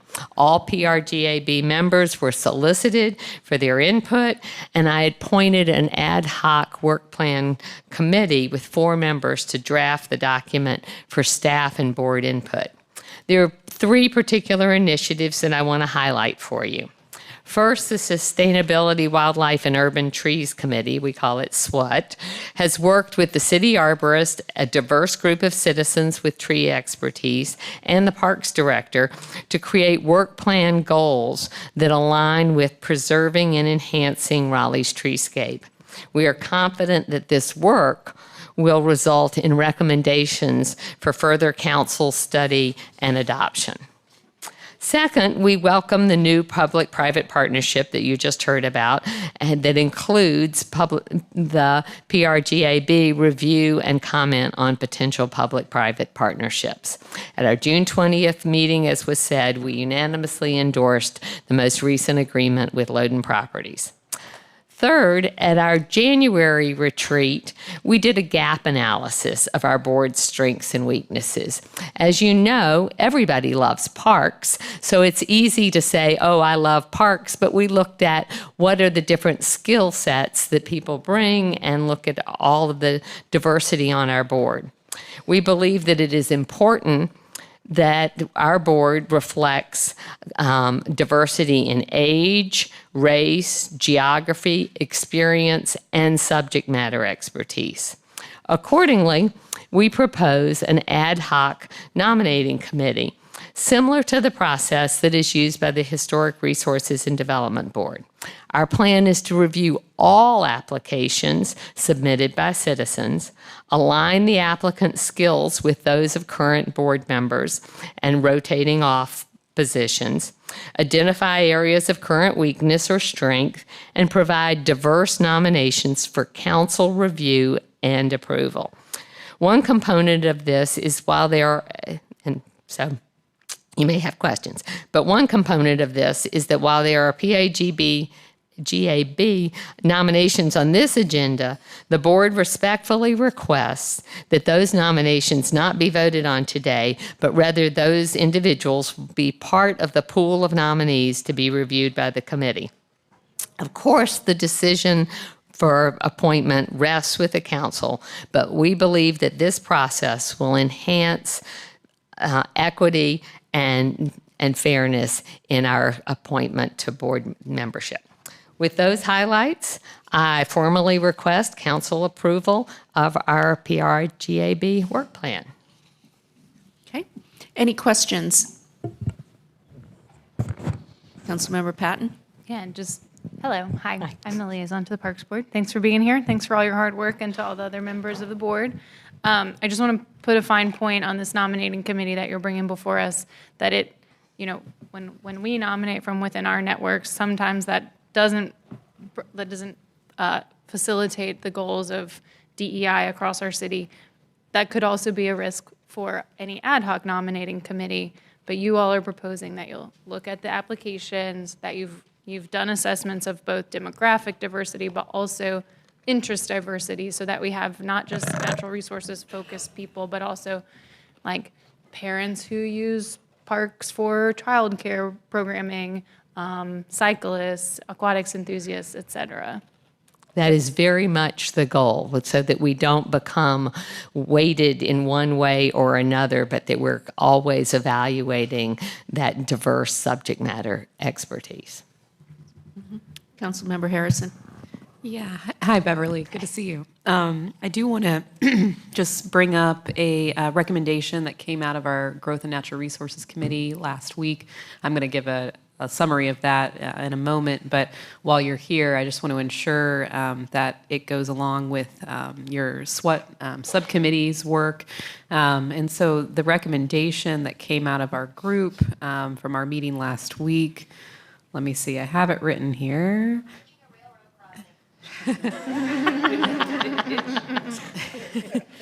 Is that the Sustainability, Wildlife, and Urban Trees Subcommittee would work on a non-regulatory master plan for tree conservation and tree planting. And the committee also asked for a concerted focus on ensuring that any engagement with that plan reflects city demographics, diverse perspectives, and expertise.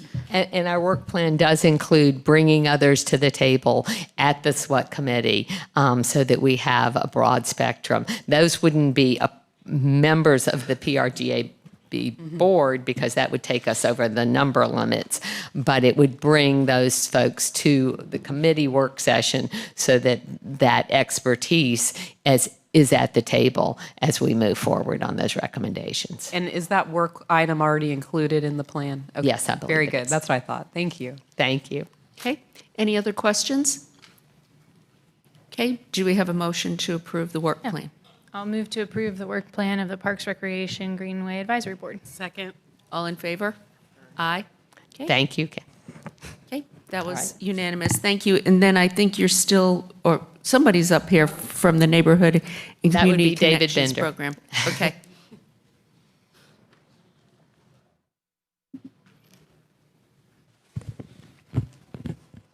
Good afternoon, Mayor and Council.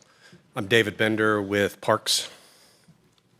Neighborhood and Community Connection Program provides opportunities and connectivity for neighborhoods that are lacking access to recreational facilities like community centers, greenway, parks.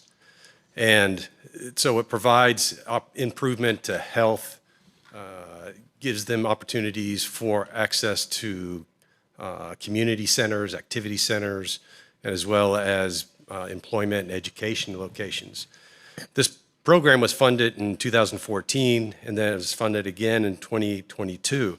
Since that 2022 funding, staff has been working on identifying site selections, conducting a feasibility study, and have also gone to the Parks Board for a recommendation. So initially, the Neighborhood Community Connection project was identified through City Council plans and studies, public requests like HOAs, citizens would submit requests. There was a planning staff developed a GIS gap analysis that provided analysis of available potential sites. Since then, the strategic plan came up with the GNR Initiative 2.2, and it directed staff to expand that program to include activity centers, growth centers, as well as staff included existing greenway easements, and staff also enhanced that greenway, that GIS, the gap analysis to actually look at gaps between existing access points. Out of that process, 26 sites were identified. And those 26 sites, we narrowed them down looking at their constructability, and eventually 7 sites came out of that. Out of those 7 sites, we conducted a feasibility study, and 4 of those sites are before you to be recommended. This is a map that shows you the 7 priority sites that were selected. The sites in green are the ones that were recommended, and 3 sites were not recommended. Sites were not recommended for reasons of like constrained corridor, stream crossings, topographic constraints, proximity to existing greenway access points, opportunities for developers to build the connection for us, and then utility conflicts. So the first Site 1 in the Village Lakes is a connection to the Neuse River Trail. The blue you see is a 10-minute walking area. The green are existing greenway. This is a connection. The red line shows you the proposed alignment. Site 2 is in the Chaston Community Connection. This provides a connection to the back of Barwell Road Park. And again, you can see the accessibility that it provides, as well as connection to the Battle Ridge Mixed Use Growth Center, which is in bright red. Site 3 is Sanderford Road. This is a connection from Creech Road to the rear property of Sanderford Road Park. This will provide connectivity from Southeast Raleigh High School, as well as it ties into an existing natural trail that goes through Sanderford Park, so it would provide an improved, safe connection for the students. It also include crossing improvements. And then finally, the Bushy Branch connection. This is a connection from Avon Ferry to Gorman Street. This is a unique opportunity because it gives us a location for a hawk that is currently on there. It also will provide 2 transit stops. So our next steps are, with the approval of this board, we will begin community engagement, go into the communities to meet with them and discuss our proposed locations, design, and then have schematic design, and we'll present that for Parks and Council review, and hope in summer 22 to start construction. So our recommendation is for you to approve staff to advance the community engagement and design of the recommended 4 sites. I'm happy to answer any questions. Okay. Any questions? Councilmember Branch? More around comments. When you start your community engagement outreach, can you ensure that, because I think I have 3 of these 4, that I receive the information so I can also help get the message out to the community? Because I know there's the one at Sanderford Road in particular, I know the church that's right there would be very interested in participating. They may have some concerns because it really almost abuts the back of their property, as well as, looking at the some of the other projects. The other one that came to mind was the one off of Rogers Lane and Barwell as well. So just making sure we receive the information. But the one question I have is, from your community engagement to design, what's that time frame? I see tentative dates, but those are seasons.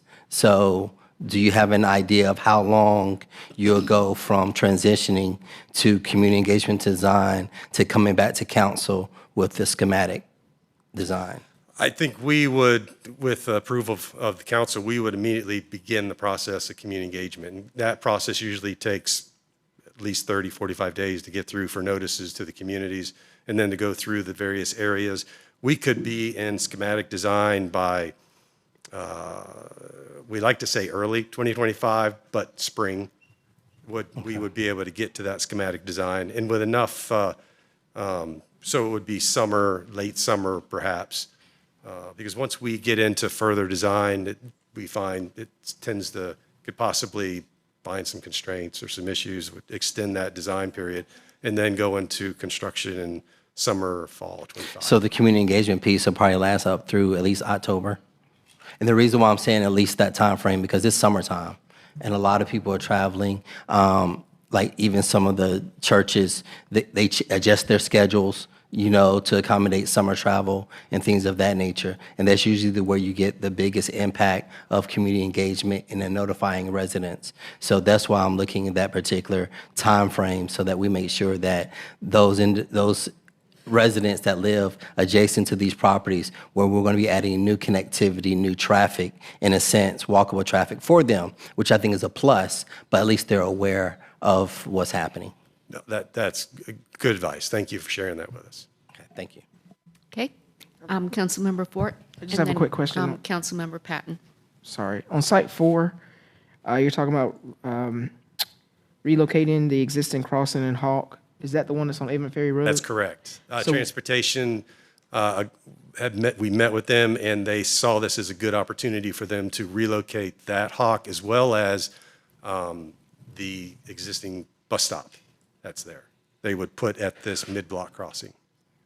I'd be curious as to the community feedback because folks really pushed pretty strenuously to have that located where it is. So I'm curious to see what kind of feedback you get from the community on that. Okay, Councilmember Patton. Yeah, hi. So there's $5 million from the bond dedicated to this initiative. $1 million were allocated to the Hodges Street project. Do these consume the balance of the $4 million, or is there still some additional? We have estimated, including estimated acquisition costs, to be roughly $3 million, leaving $1 million. We expect, we're only at 15% design. Like I mentioned, once we get further into design, costs are going to increase, design costs are going to increase. So we're hoping that that's going to cover that additional margin. Okay, so you're saying yes, that we last probably are gonna million use is that. like contingency, but if you don't consume it all, you'll come back to us with another project to spend the balance? Sure, yeah. Okay. Councilmember Harrison. Yeah, I'm just curious again on this site 4, if you could talk a little bit more about the movement of the hawk, because we had 2 new hawks there on Avon Ferry Road, hawk lights, and maybe I'm confused about what's going to happen here with this relocation. Can you tell me more? Roughly this point here is that existing hawk that they put in. And transportation felt that this was a close enough distance to move it without having too much of a significant impact on the existing use of that. This is also providing an opportunity right here where there's an existing trailhead into the Walnut Creek Trail that actually T intersects with Avon Ferry. So this is going to provide a protected crossing because this is heavily used through students, and students, I'm sure, are going across that road. So this is only going to enhance the safety of that. Okay, and the other hawk would stay where it is? Because there are 2 that were put in. The one that I'm referring to specifically is this one, was what transportation agreed to move with us, as well as the transit stop. Okay. And transit was also excited that they've been wanting to put a transit stop up here. So we would combine that as well. So there would be a new bus stop there? Yes. Okay. Do you know what bus lines go on Gorman Street by chance? It's okay if you don't. I was just curious. I wonder if the Wolf line also goes there. I don't know if it gets that far. Thank you.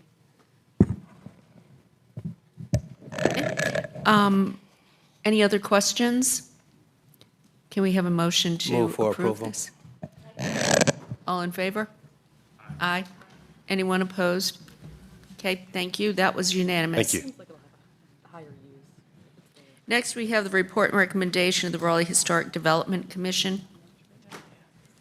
This is for an architectural survey of the National Park Service grant. I don't believe there's any action necessary, that this is for information. Good afternoon. You are correct. I am Colette Canane with Planning and Development, and also here with me is Katie Pate, the chair of the Raleigh Historic Development Commission. And we have the pleasure of sharing with you the final completed report on Raleigh's Black Heritage and Historic Places, 1945 to 1975, which the RHDC unanimously accepted at their June 18th meeting. Oops. So we last brought this before you in September 2021 when we requested approval for the grant application for this project. The project focused on identifying churches, entertainment venues, places associated with the civil rights movement, properties designed or constructed by Black architects and builders, and the Biltmore Hills neighborhood.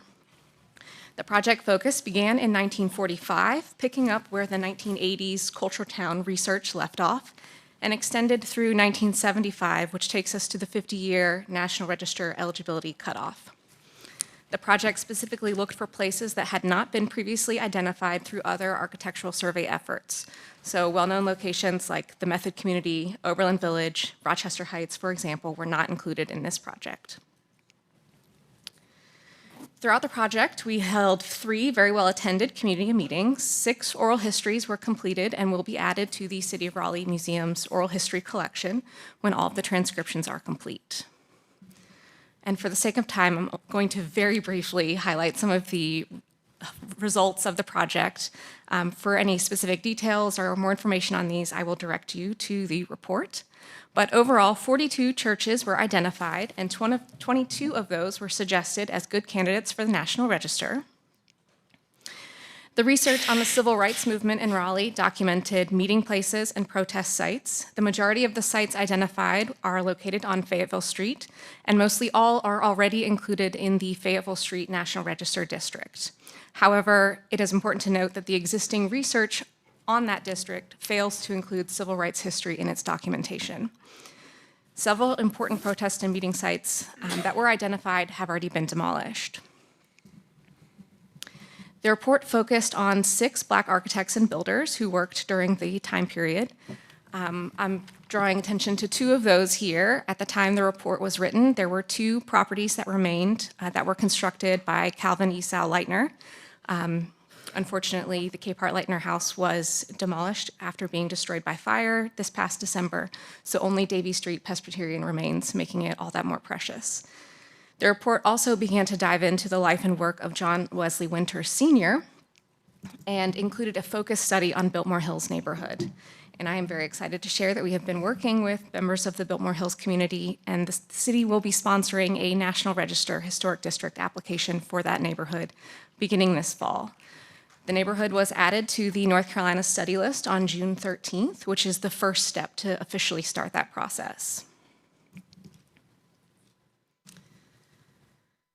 The report identified 6 areas recommended for future study. The 3 starred topics on this slide, people of the civil rights movement, Raleigh's Black churches, and updating existing reports to include civil rights history, were the top 3 recommendations that were identified by meeting attendees as community priorities.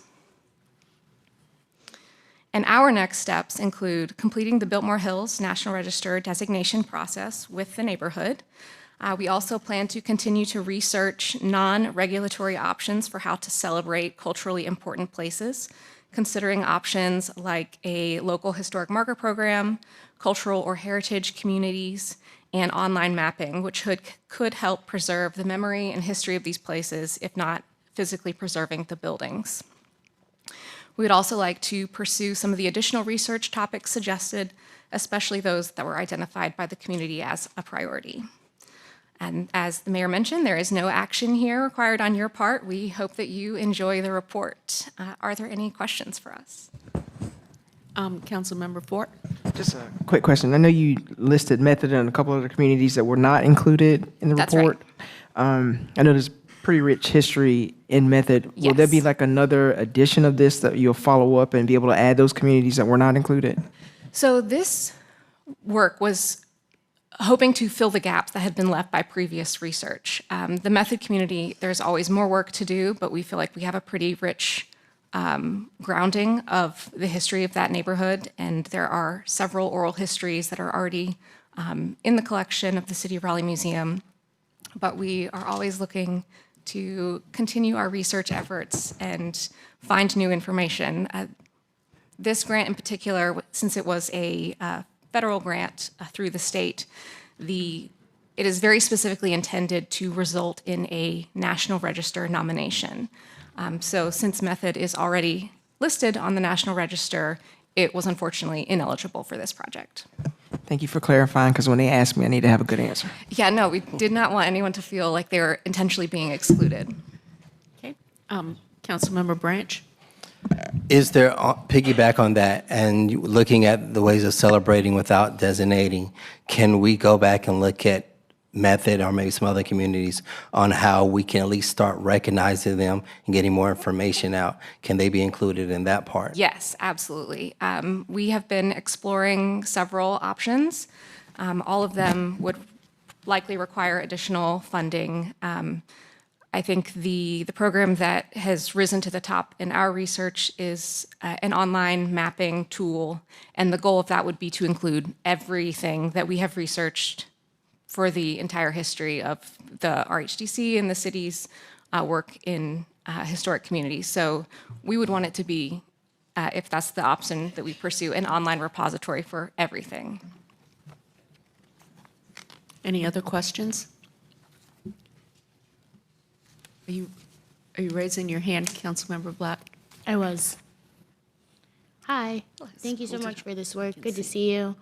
I think you kind of answered the question, but I wanted you to speak a little bit more specifically about it if you had any other ideas. I know that this process and this research was about developing sites for national registers, for designating certain sites.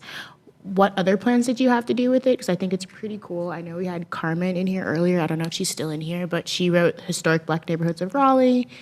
And it's just so much work that goes into understanding the comprehensive elements of where the city has come and where we're going based off of that history. I would love to see it represented. I know you talked about oral history. Oral history is a big thing that happens within specifically Black communities because that's how we tell our stories. So was there a plan for like more engagement? I know the online map would be cool. I know we have the City of Raleigh Museum. I would love to see this represented on our websites or maybe more storytelling elements that could be uplifted or supported within the city. So did you guys have more thoughts about what you wanted to do with all of this amazing research as you continue to move forward? Absolutely.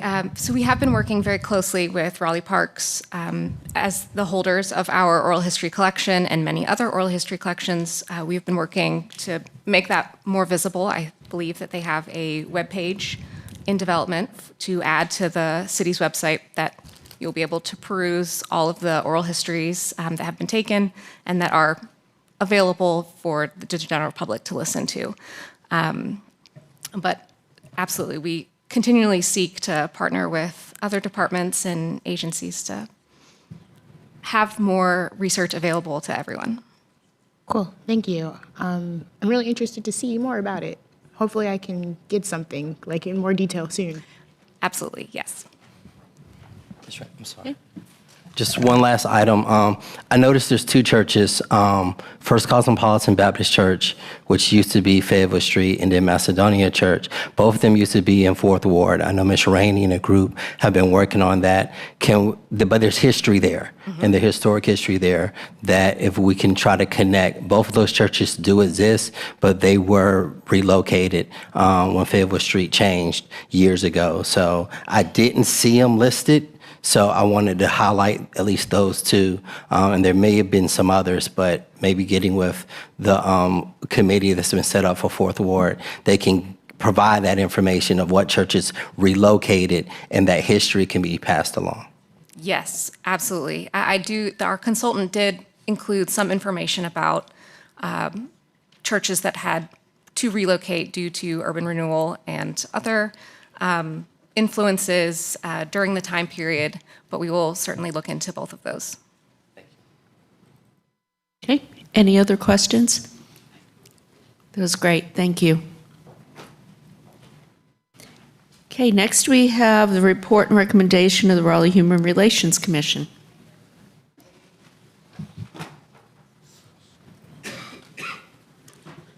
Good afternoon. Brianna Scurry with Department of Equity and Inclusion. I am just here to introduce our Human Relations Commission Chair, Byron Laws, who is going to present on your annual work plan as well as their annual report, some bylaw amendments, and then also a recommendation for African American Affairs Board framework.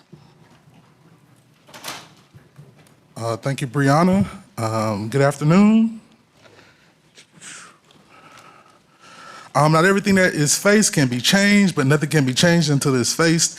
This is something that has remained on our agendas for a few years now. This is actually my final term on the Human Relations Commission. I'll be coming off next summer. So although I'm giving this presentation on our accomplishments over the last year in our work plan, we actually do have new leadership in place. Myself and my vice chair will be guiding them for the next year so that we don't just drop off and leave our fellow commissioners with not the best idea how to navigate being in that position. So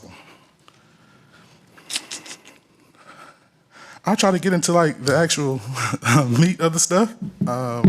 So this is activity timeline for fiscal year 2024. So this actually includes stuff that happened last year. So as you all know, summer break is actually about to start, so council be going on break. We actually take our break the same time as council does usually. So last year when we started off, we kicked off with a back to school event. We do a book bag giveaway at Roberts Park. This will actually be our 4th year doing it this year. So that took place August of last year. You all approved our work plan in October. We've started the process of advocating for the removal of personal emails from the city website. So many may not know, as you would go visit a Board of Commissioners roster or the web page, the commissioner's name is listed, and then our personal emails were listed. We didn't necessarily feel comfortable with that, as well as in the past, there's been a generic email given for each board and commission that staff would monitor or would give us access to so that we would receive those email correspondence that way without our personal emails being included. So that did get resolved. You all did remove those, and that took place a little bit later on in the year. But moving on, so that started in December. In January, we do the Human Services grants.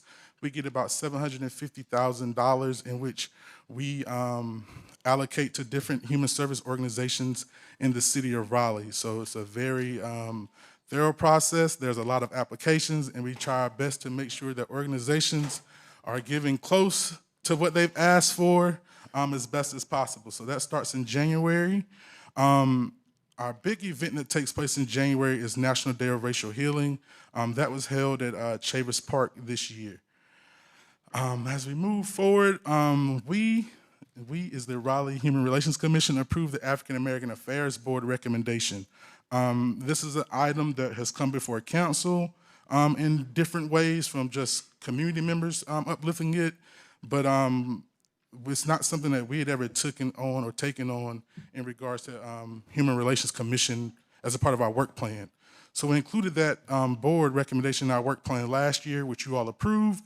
So this year, we are going to actually present that recommendation in detail, which I'll have, Mary will be doing that in a second. So as we continue to move forward, we held a community connections discussions. So Meet Us at the Square was an event that we supported and handed out and distributed some materials to those who attended. Juneteenth, City of Raleigh held a celebration at Carolina Pines. We helped sponsor this event last year, but unfortunately it got rained out. So we wanted to make sure that we showed up for the event this year. There was also an event at Fruit of Labor, held an event for Juneteenth, in which we sponsored that event, as well as we sponsored the Out Raleigh Pride event.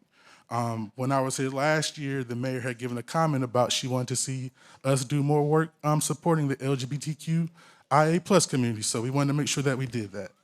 And then we received a great presentation from housing and neighborhood staff in regards to unhoused people and those who are experiencing homelessness. We had an initial call on Zoom, and then a staff person actually came to our HRC meeting and just gave us a great background of information in regards to the challenges that our communities are facing, especially those who are experiencing homelessness currently. And then also last year, you all did approve the resolution supporting community reparative justice for the African American community in Raleigh as well. So that is something that you all approved last year that took place. So those are the highlights of the work that the Human Relations Commission has done over the past year. So just wanted to share that with you all as I move forward into our actual work plan for this year. So these slides I am skipping are the items that was mentioned on the timeline in detail. So if you would like a little bit more information about what each of those initiatives and highlights were, we made sure that we provide that in the full presentation. This piece right here is something that I do want to take time to uplift in regards to our National Day of Racial Healing. We reached out to a local group to provide some cool artwork for that event, and we actually had people who attended the event who wanted to keep the posters for themselves and frame them. So it's just something that we did take pride in, I think is worth highlighting.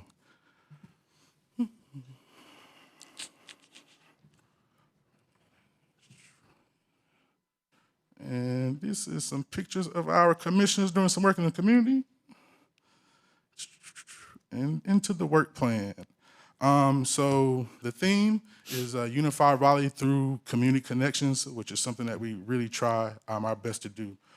So these are the following focus areas. So we will continue to support the unsheltered, unhoused. I think this year we wanted to see what was actually happening, get some information of where we could best do work and be impactful with that community. And I think this year for the fiscal 24-25 is us actually putting some sweat equity and as well as funds into making that, that impact for those people. We will continue with our Racial Healing Initiative, which is an annual program that does take place every year and it's also a national event, which is one of the reasons why it continues to show up on our work plan. Workers' rights, advocacy, and living wages. This is something that we have not touched on since I've been on the Commission of Human Relations, and it's just something that we've seen that does need more attention and energy around, and just figuring out if there's something that we could do here with the groups that are already doing some work around this topic. And then the final bullet is policy, community relations, and rapid response. So what we found is that sometimes you all give us items and we're not able to fully work on them because of the restraints of our work plan or our bylaws. So we wanted to make sure that we included somehow for us to do that work without some of those restrictions that come with the setup of our board and commission. So that's where that takes place in regards to rapid response. And in regards to the policy, this is where something like those emails, that kind of situation lived, as well as other things as street name changes and some of the other items that fall on the HRC that don't necessarily require a lot of weight but still deserve the appropriate attention. And then these are our standard committees. So we have our grant committee, which doesn't change. So that'll always be in place. We also have a communications committee. So now that we are able to post to a website, we will start posting different blurbs and pieces about just information that we have in regards to upcoming events, as well as recognizing, some of those national months. So when you have like, I'm trying to think of the word, like Hispanic Heritage Month or something like that, we'll be including information in that space to highlight those as well. And this just goes back, once again, highlighting and giving you all a little bit more detail in regards to those areas that I had mentioned so that you can all actually see what's happening and what the actual strategy is to uplift those topics. And these are the complete list of our commissioners. And at this time, I'm going to pass the mic over to Mary so that she can give you all the detailed presentation on our African American Affairs Board recommendation. Do you all have any questions for me at this moment in regards to last year's activities or the work plan this year? Appreciate that. Thank you.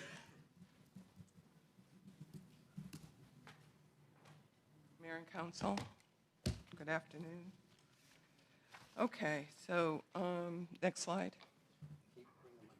Oh, sorry, next slide. Oh, I got it. Okay. All right, so the African American Affairs Board is not something that's new. And this timeline is only what I know since I've been around. So I know that people probably preceding these dates have come forward to the council. But in December 2020, some residents did a petition asking for an African American Advisory Council.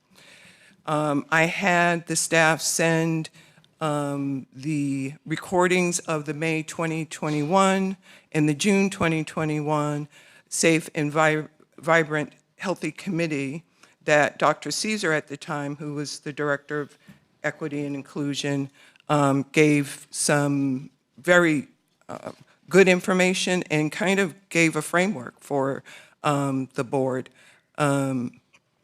Dr. Caesar then left the city of Raleigh in August. We attended a African American Town Hall event in 2023. Before that, we were talking about this, bringing this back. It kind of never left since 2021, but finding ways to bring it forward took a while. In November 2023, Councilmember Black expressed an interest in the board and requested staff to develop a framework outlining its potential structure and operations. In March of 2024, the Raleigh Human Relations Commission approved the African American Affairs Board unanimously, and that's why I'm here today. I had another slide, but I think just reading the first paragraph of the recommendation will kind of get us to wrap this up. Raleigh's reputation as one of the nation's top places to live is indelibly linked to the rich cultural tapestry, a fabric interwoven with the invaluable contributions of its African American history community. Their labor, creativity, resilience have shaped the city's identity and fueled its remarkable success story. It's time to honor their legacy by creating a platform that ensures their voices are heard, their concerns are addressed, and their unique perspectives valued. For this reason, the Human Relations Commission respectfully recommends the Raleigh City Council to establish an African American Affairs Board. This board would empower African American community to participate actively in the decision-making process. Moreover, it would demonstrate the city's commitment to equity and justice, reaffirming Raleigh's reputation as a beacon of progress and opportunity to all its residents. We urge that you seize this momentous opportunity to strengthen our community's fabric and pave the way for all in a more inclusive and progressive future for Raleigh. So I request that, or the Raleigh Human Relations Commission's request that you approve this new board. Okay, thank you. Can we go back to the report and then we'll tackle that? First off, we need to approve their work plan. So can we have a motion for that? Motion to approve. All in favor? Aye. Okay, good work too. The second part is this. I was going to ask staff if they would come back to us with a path forward. Maybe we could look at some different options, but also where it would report, how it would be created. Is it a task force? Is it a board? What are the goals? Just so we have more details. In what I've sent you in the backup, it does have a framework. Mm-hmm. Yep. And so if because there are budgetary concerns and other issues, we also lost leadership in the DEI department. So I would like to hear something back from staff just on a pathway forward. This is an issue. Excuse. Oh, sorry. Okay. Yeah. So, Madam Mayor, we've been talking about this a long time. I know. And I just want to know the path forward. I That's think, all. And you where it know, fits. everything that you asked for can be placed in the motion as we move forward. Yeah. So my, talking to Councilor Black and everything, if you don't mind, my motion would be that we move forward with establishing the African American Affairs Board with those items you outlined. Yep. That's what I was Second. asking. Okay. Seconded by Councilmember Black. Okay. All in favor? Okay. Thank you.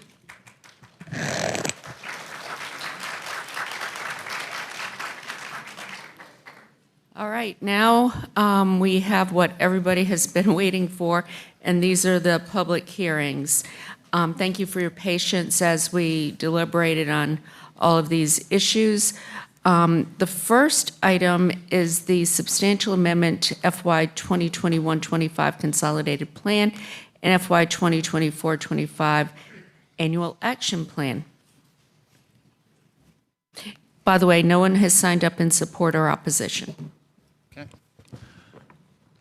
Hey, good afternoon, Mayor, City Council, City Manager. I'm Nick Dula from the Housing and Neighborhoods Department, and I'll be speaking with you today about the substantial amendment to the FY 2021 through 2025 Consolidated Plan and the FY 2024 through 2025 Annual Action Plan. I will say that staff is requesting that City Council approve the substantial amendment language to include in the Consolidated Plan and the Annual Action Plan.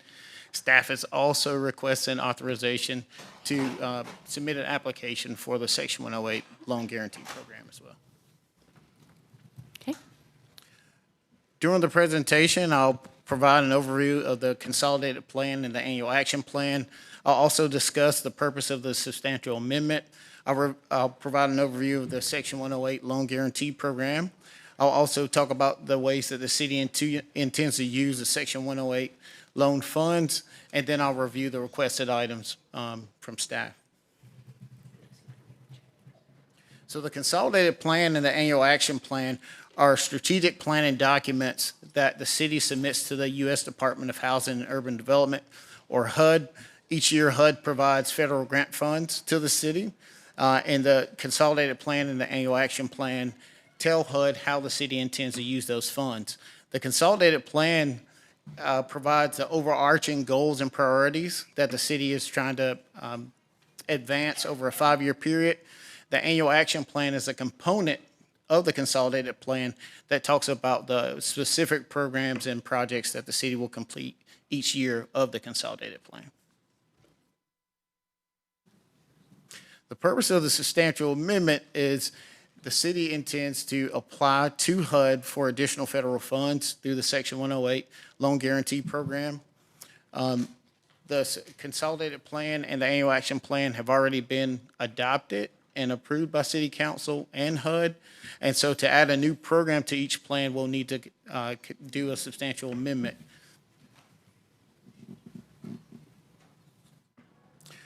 The Section 108 Loan Guarantee Program was authorized under Section 108 of the Housing and Community Development Act of 1974. This program is part of the Community Development Block Grant Program, or CDBG program. It allows HUD to make loans to communities that receive an annual grant allocation of CDBG funds. The loans to the communities provide the communities with a source of low-cost, long-term financing for economic development and community development projects. The term of the Section 108 loans is usually about 20 years, and in the past, the interest rates on the loans have been between 2.5% and about 3.7%. The city intends to use its annual allocation for CDBG funds to apply for the Section 108 Loan Guarantee Program. The city may request up to 5 times the amount of the CDBG allocation that it received in fiscal year 2023 to 2024. That amount is about $2.8 million.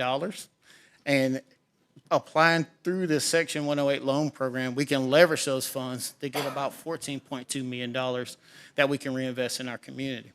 The city must pledge its current and future annual allocation of CDBG funds from HUD to secure the loan as a repayment source.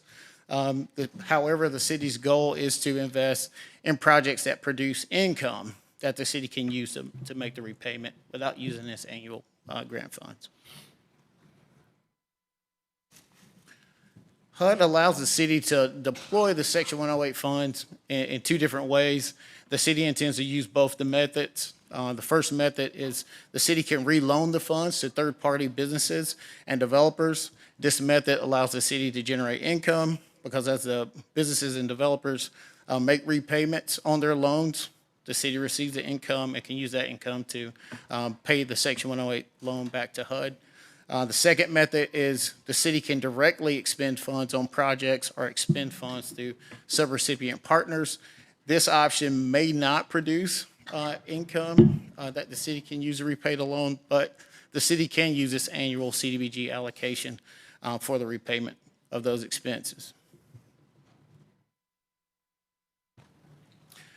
HUD allows the Section 108 loan funds to be used for a variety of eligible activities.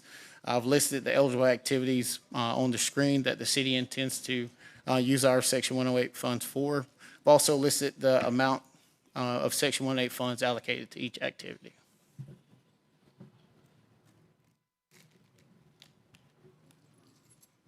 So again, the request of staff is that City Council adopt the substantial amendment language to include in the FY 2021 through 2025 Consolidated Plan and the FY 2024 through 2025 Annual Action Plan.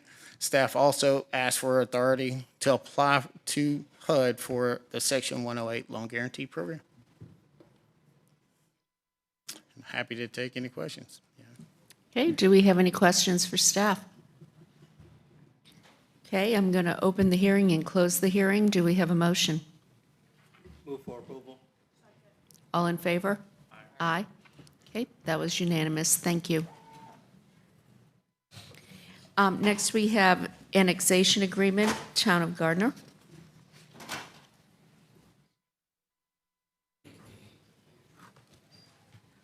No one has signed up in support or opposition. Good afternoon, Mayor, members of council. Matthew Burns with Planning and Development.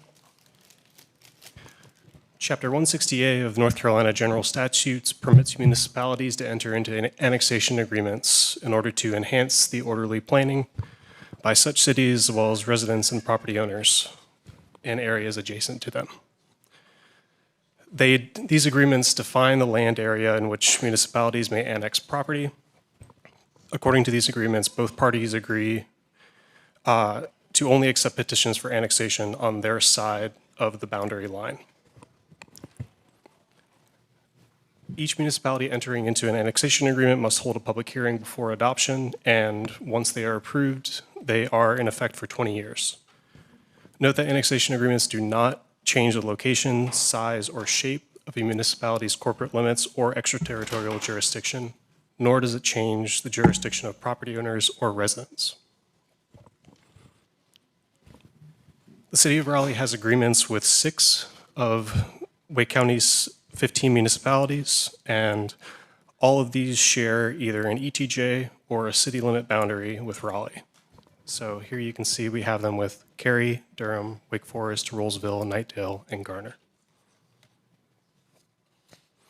The City of Raleigh had an annexation agreement with Garner that was adopted by both municipalities in August of 1996.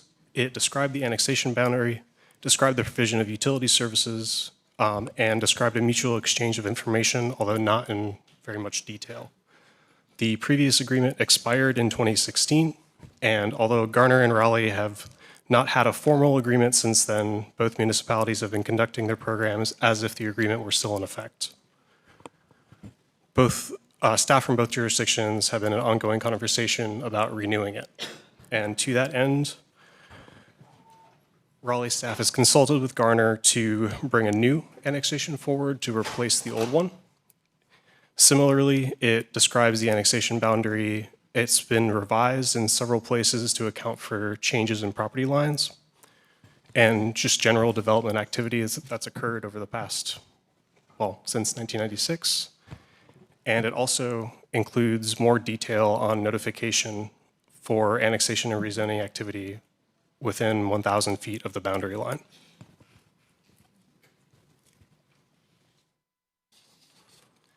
So here you can see Raleigh's city limits. It's a little bit hard to see up there, but to the north, and then Garner's to the south, and then the boundary line, which runs west from Lake Wheeler Road near Penny Road, east and then southeast toward the Johnson County line. And there are 4 major areas that are changing as part of this draft agreement. The first of which would apply to 9 properties that are south of 4321 Inwood Drive. So this change would account for a subdivision of property that occurred in the county in 2022. And currently you can see that blue line bisects 9 properties, and it would just shift it over to the east. The second of these is near East Tryon Road's intersection with I-40. And that triangular portion would be moved south to hug the boundary line of 1400 East Tryon. The third focus area is over on Rock Quarry near Auburn-Knightdale Road. And this is a single property that's currently split by the boundary. And finally, the last area, which is fairly close to the Johnston County line, is owned by the state of North Carolina and is also bisected by the current boundary.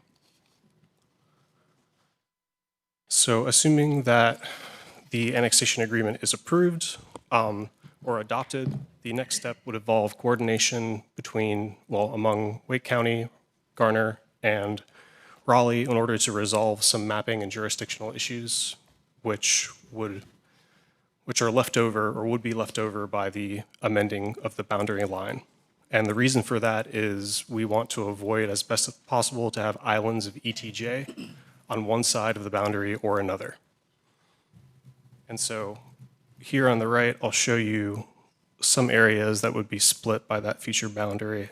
This area here, we've got a triangle here. So there are some areas that need to be cleaned up on the map, which is what these next steps would take care of.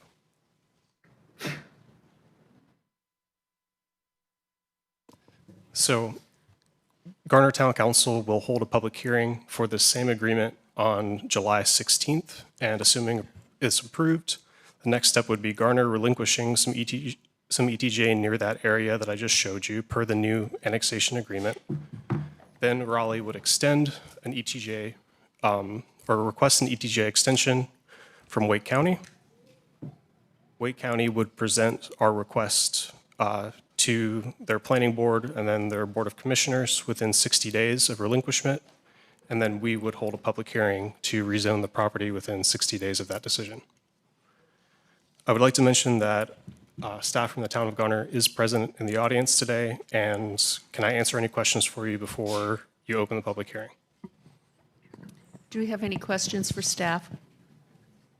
Councilmember Patton? Yeah, hi, thanks.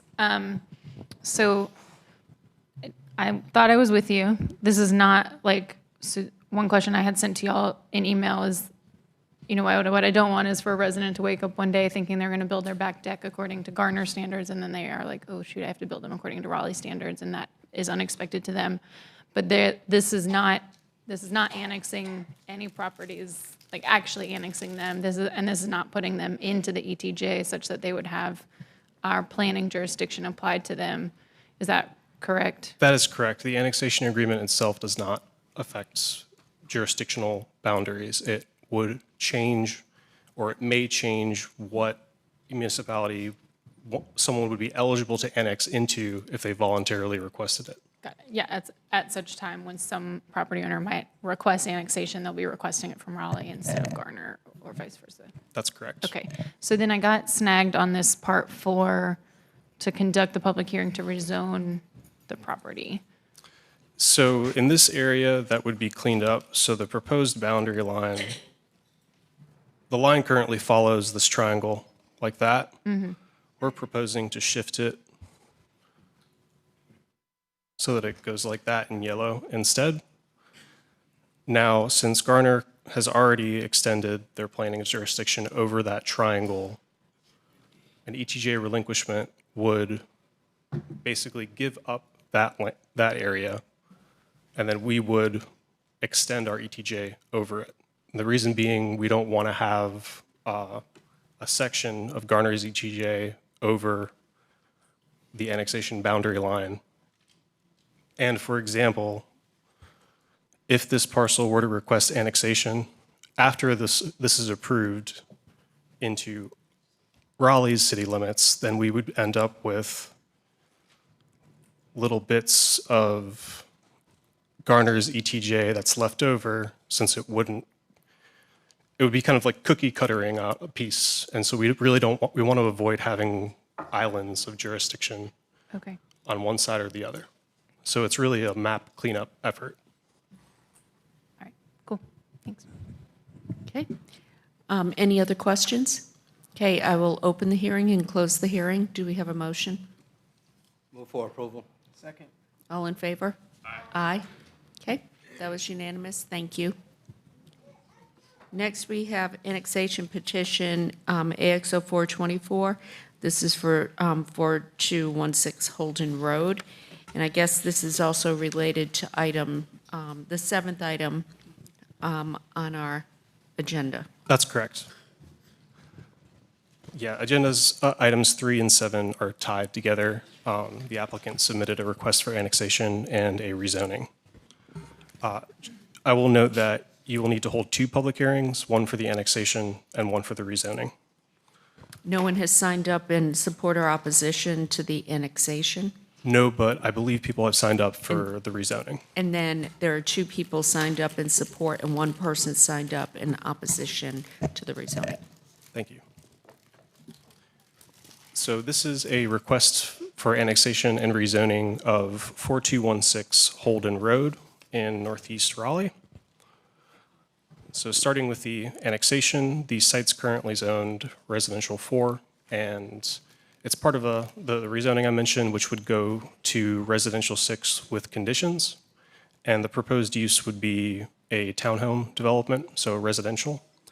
There are water utilities along Holden Road as well as sewer, and the surroundings are largely built out for with residential neighborhoods. Here's just an image of the site showing the existing single-family home that's there.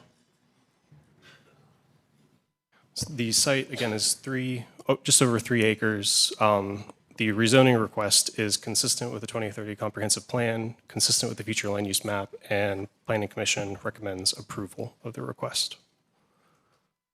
Here's another aerial showing a lot of the existing residential development. I'll note that there is an elementary school to the north and east of the site, Harris Creek. And here's some more views of the home on the site along Holden Road. Proposed conditions dated May 21st of this year would have the developer install double silt fencing along the limits of disturbance during grading and construction. The request would increase entitlement and also slightly change the dimensional standards and setbacks for development on the site. Again, the request is consistent with the future land use map, designation of low-scale residential, and consistent with the comprehensive plan. Consistent policies include future land use map and zoning, compact development, zoning of annexed lands, and housing. And staff identified one inconsistent policy, which is related to zoning and infrastructure, because the site does not meet the one of the National Fire Protection Association standards for fire response time. Planning Commission found that the request would allow for more intensive residential development and increase the site's ability to provide housing. Can I answer any questions for you before you open the public hearings? Okay, any questions for staff? Councilmember Patton? Do you have the NFPA standards handy? Yes.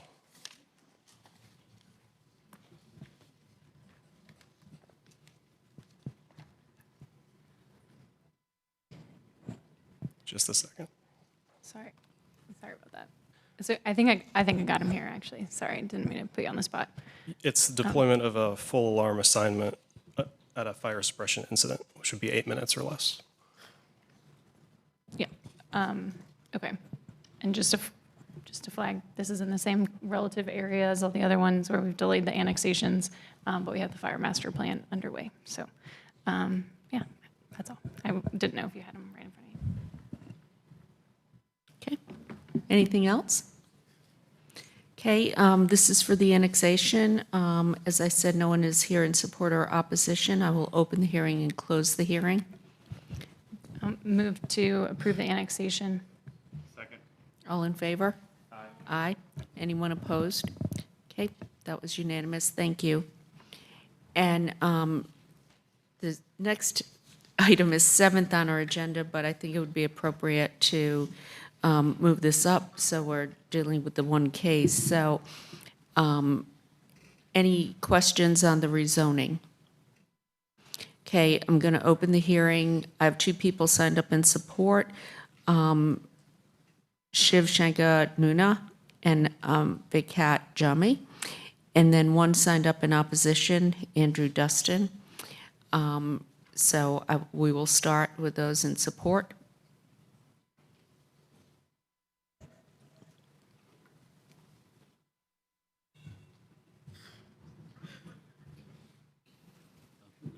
Everyone, I am here to support this annexation and rezoning. Could you give your name, please? Shiv Shankar Nunna. Okay. And then I am here to basically. Speak into the mic, please. I'm here to basically thank. Could you speak into the mic, please? Okay, sorry. Thank you. Okay, I'm here to basically thank the city staff who have been very helpful in the process and the journey we have been. And thank you all the respectful commission to take this forward. Thank you. Okay. Does anybody have any questions for? Just one. What are you looking to build here? But What are you looking to build here? we'll be now after the rezoning working with our engineers to come with the best use plan, and then we'll move forward after that. We'll put all the pieces together once this is done. Okay. Okay. All right. And then opposition, Andrew Dustin. Is Andrew Dustin here? Okay.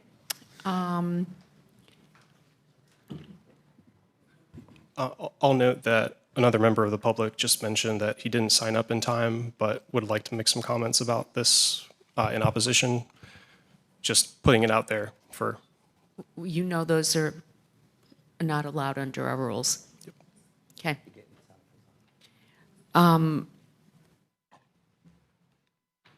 Excuse me. I'm clarifying the situation. Okay. All right. I'm going to close the hearing then. Do we have a motion?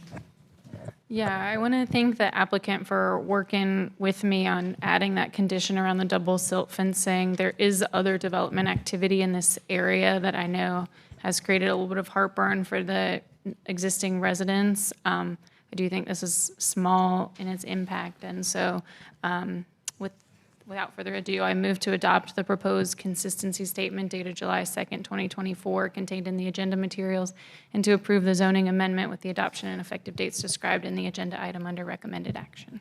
Second. All in favor? Aye. Anyone opposed? Okay, that was unanimous. Thank you. Okay, next, we are resuming hearing on this case. It's rezoning Z7222, 423 South Blount Street. Good afternoon, Council. Robert Tate, Planning and Development. This is rezoning request Z7222 at 423 South Blount Street.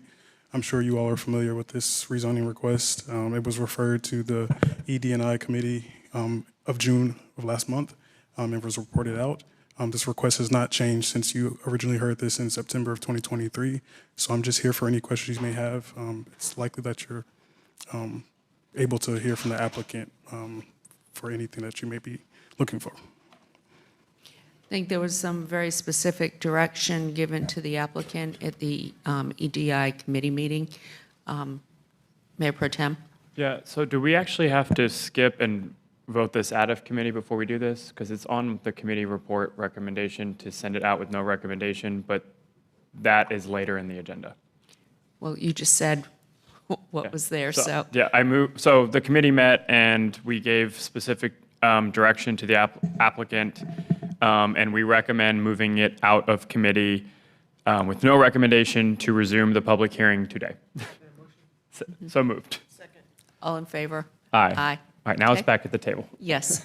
All right, I do see the applicant here. If you have an update, see where we are. Thank you. Molly Stewart, Morningstar Law Group, here on behalf of the applicant. We did hear some very helpful feedback at ED&I committee and therefore request deferral while we work to submit new conditions on the proposal. So Yes. Do we have a second? Second by Councilmember Black. All in favor? Aye. Do we have a date on when we could come back? I believe the next meeting is August 20th, and that would work for us. Okay, so August 20th. Staff, you concur with that? Will that work?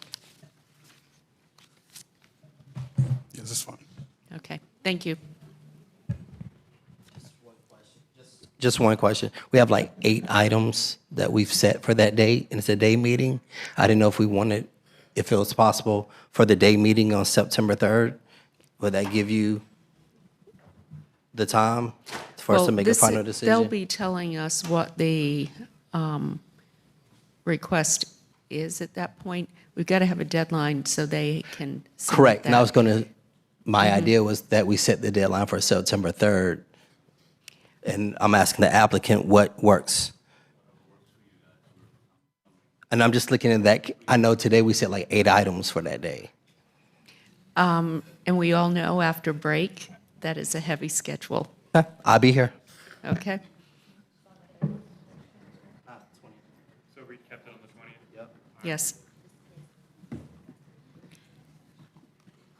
right, next is rezoning Z3923 on the east side of Nowell Road.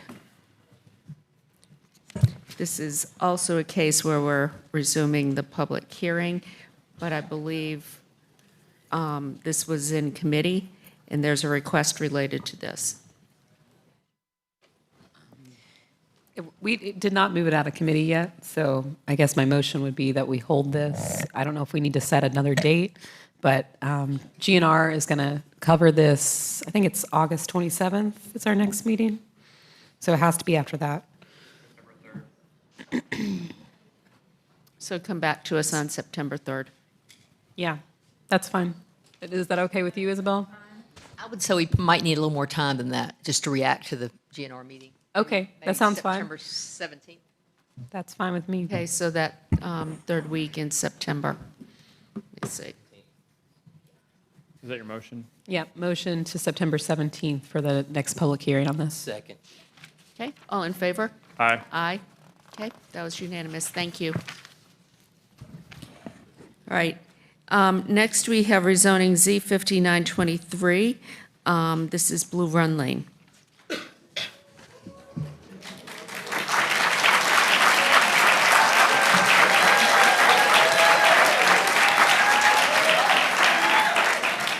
Okay, I understand it's been a long day.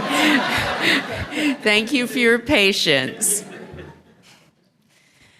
Good afternoon, Bronwyn Reedus, Planning and Development. So items P6 and P8 are related to each other. That's rezoning Z5923 and comprehensive plan amendment CP 623.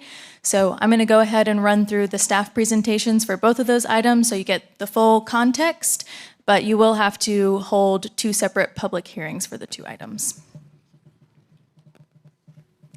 All right, so I will start off with rezoning Z5923. This is a request to rezone approximately 30 acres located at 6900 and 6950 Blue Run Lane from conservation management and agricultural productive to conservation management and residential 10 with conditions. There's an existing special highway overlay district that will remain. The request is consistent with the future land use map and inconsistent with the comprehensive plan. The Planning Commission recommended approval unanimously. Here's a look at the site and surrounding area. It's situated in between 540 and the Neuse River. There's an existing lower scale residential neighborhood to the north, and then a moderate scale residential neighborhood to the south that is currently under construction. Zooming out a little bit shows the site and a larger area surrounding it. So it is south of Buffalo Road and nearby that Buffalo Road, Forestville Road intersection that has experienced a lot of development interest recently. So what's showing up on this map is approved development plans and pending development plans in the area. You can see there are some approved and pending development plans south of this site as well. So this view is showing a little bit different lens, having to do specifically with the delayed annexations that were approved in this general area and became effective on June 30th of 2024, so just a few days ago. So everything highlighted in pink that you see on this screen is now a part of the city limits. Here are some views of the site from Blue Run Lane. Blue Run Lane is paralleling 540. You can see the site is wooded today. The applicant has proposed 6 zoning conditions. I'll walk through each of them. The first zoning condition limits uses on the site to civic uses only, so it would prohibit residential uses on the site. The second zoning condition provides an exemption to UDO Stub Street section, saying that the future development will not be required to connect to the Peace River Drive street stub, which is currently stubbed to the southern boundary line of the subject site. The third zoning condition commits to the construction of a greenway connection that would connect from Blue Run Lane through the site, ultimately connecting to the Peace River Drive street stub. The fourth zoning condition commits to the construction of a new public street connecting Blue Run Lane to Ranger Grove Way, which is another street that is currently stubbed to the southern boundary line of the subject site. The fifth zoning condition requires all outdoor and parking lot lighting fixtures to be full cutoff design. And the final zoning condition provides setbacks and screening for dumpsters. Exhibit A on the screen here is an illustrative exhibit showing the proposed greenway connection in condition number 3. And then exhibit B is showing the proposed street alignment in condition number 4. Again, this is an illustrative example. Here's a snapshot looking at the change in entitlement. So residential uses are not permitted under proposed zoning. And you can see there is mostly a big change in the setbacks. So agricultural productive has really large setbacks. These setbacks would be applied to a civic use building as the only permitted use on the site.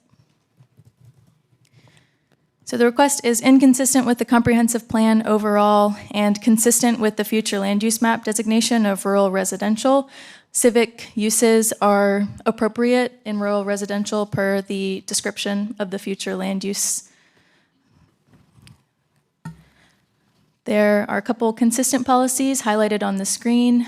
Again, future land use map, and then floodplain conservation. So the existing conservation management zoning is not changing with the request. Inconsistent policies are highlighted here, mostly having to do with concerns with connectivity, specifically north-south connectivity. Also, zoning and infrastructure impacts are highlighted here.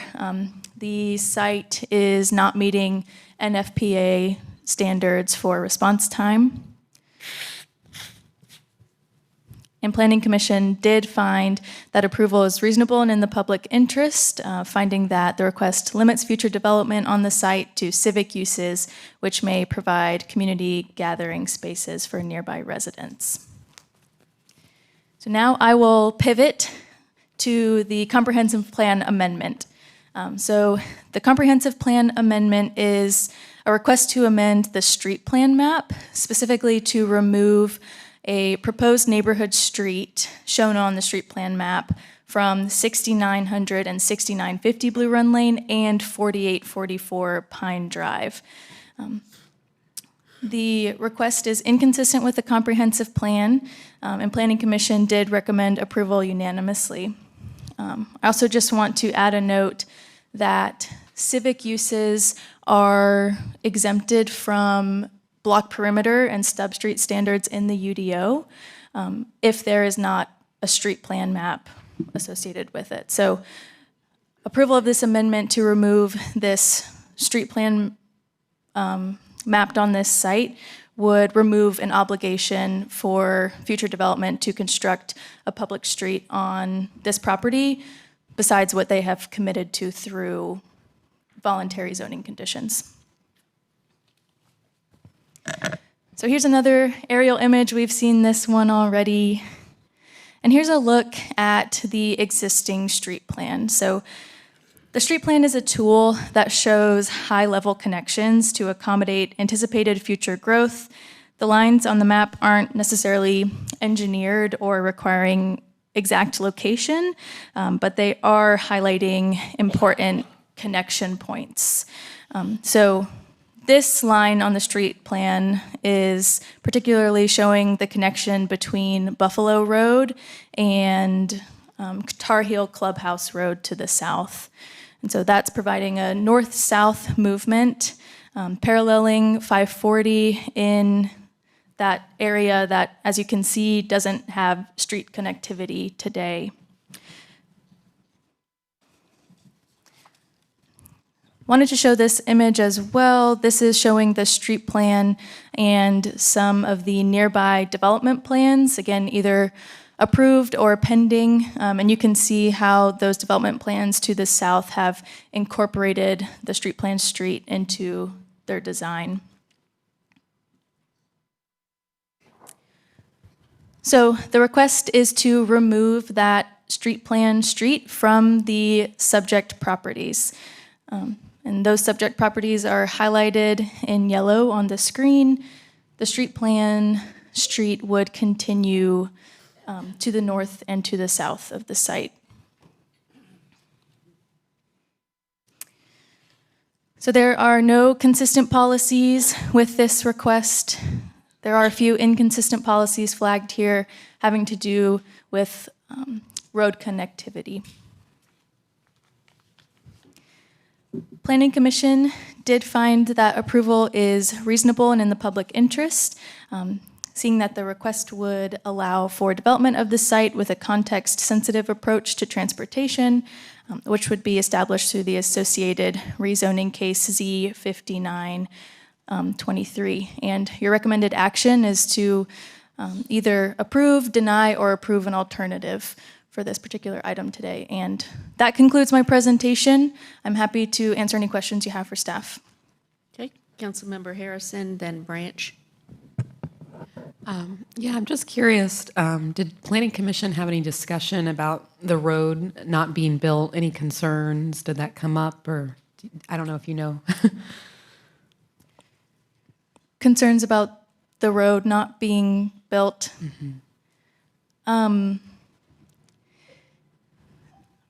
They did. I think there was generally concern about the road being shown going through that parcel to the north of the site for rezoning, the 4844 Pine Drive. That site does have an existing structure on it today. So there was definite concern highlighted about a road being constructed in that particular location and how it interplays also with the site for rezoning. But so did they have any concerns if it was not to be built, any concerns about connectivity in the area? None that they have reported back out to you. Okay, thank you. Councilmember Branch. So please stay here on this slide, because that home in particular on Pine Drive, in order, based on the home that's currently there, they could basically tear that down and rebuild, and that street still cannot be built until basically, or it will only come up as an issue with the rezoning case, correct? That's the only time it will come up, if they were to rezone that property? No, I think if the property were to be redeveloped, at that time, depending on the level of redevelopment, they would be required either to reserve right-of-way or dedicate right-of-way, and then likely have some level of construction that's proportionate to the impact that they're causing through the redevelopment. So So if it's a single-family home residence, which is it is now, correct? Yes. And if they want to rebuild, can they rebuild a single-family home there as is? I think it's unlikely that that house would redevelop before the larger parcel over here adjacent would develop. And so I'm not sure that that's a, I'm trying to figure out what's the trigger to that road having to be built. Because right now it's one parcel. right, so do you have a picture that zooms out a little bit? Yeah. So if this happens, if that parcel happens or something happens here, one of those would be the trigger, right? Remember, the street plan is drawn to represent conceptual connectivity, and the development process pulls the connections as development happens. And so it's looking for synergy with development in play. So if that came first, that might be expected to, if the individual house came first, might be expected to provide that right of way. But given that there's already a structure there and that other parcel is vacant, it seems more likely that development there would trigger the remainder of the north-south connection. Are they the same property owner? This and this? Correct. No, sir, no. All right. So it's also possible that the vacant lot could be redeveloped without anything happening to that one individual property. Absolutely, yeah. And that instead of using the existing right-of-way that's there, might be make the connection somehow through that other property, either more direct, right? There are lots of options there. Okay. So if any of that is developed, then this property that we have here before us now that's looking to be redeveloped would be basically bifurcated by a road. I'm sorry, say that again. It'd be divided, but the road would divide this property almost in half. Well, so if you look at the property to the south, the site plan is shown there, and you can see that they responded to the street plan and constructed, set up the north-south connectivity across as part of their design to leave open the option to keep making that connection both to the north and to the south. So that's the kind of incremental implementation we would expect to see across all these properties from here all the way down to Tar Heel Club. Okay. All right, I'll stop. Councilmember Fort? Well, I guess to kind of follow up on Councilmember Branch's point and get it back to the earlier question that was posed, all this information was available to the Planning Commission when they voted on this project, is that correct? Yes. And they still voted unanimously to approve both the rezoning as well as the comp plan amendment, correct? Yes, they did. Okay, no further questions. Any, Councilmember Patton?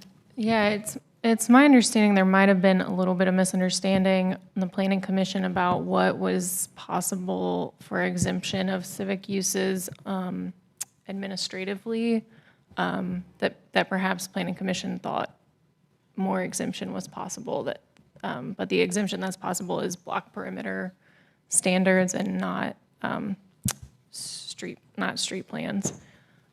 So I think that might be, I think there might have been a little bit of confusion there.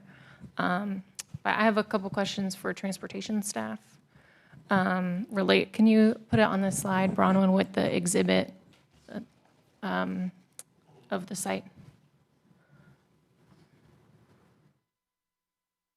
Yeah, this one, thanks. Hi. So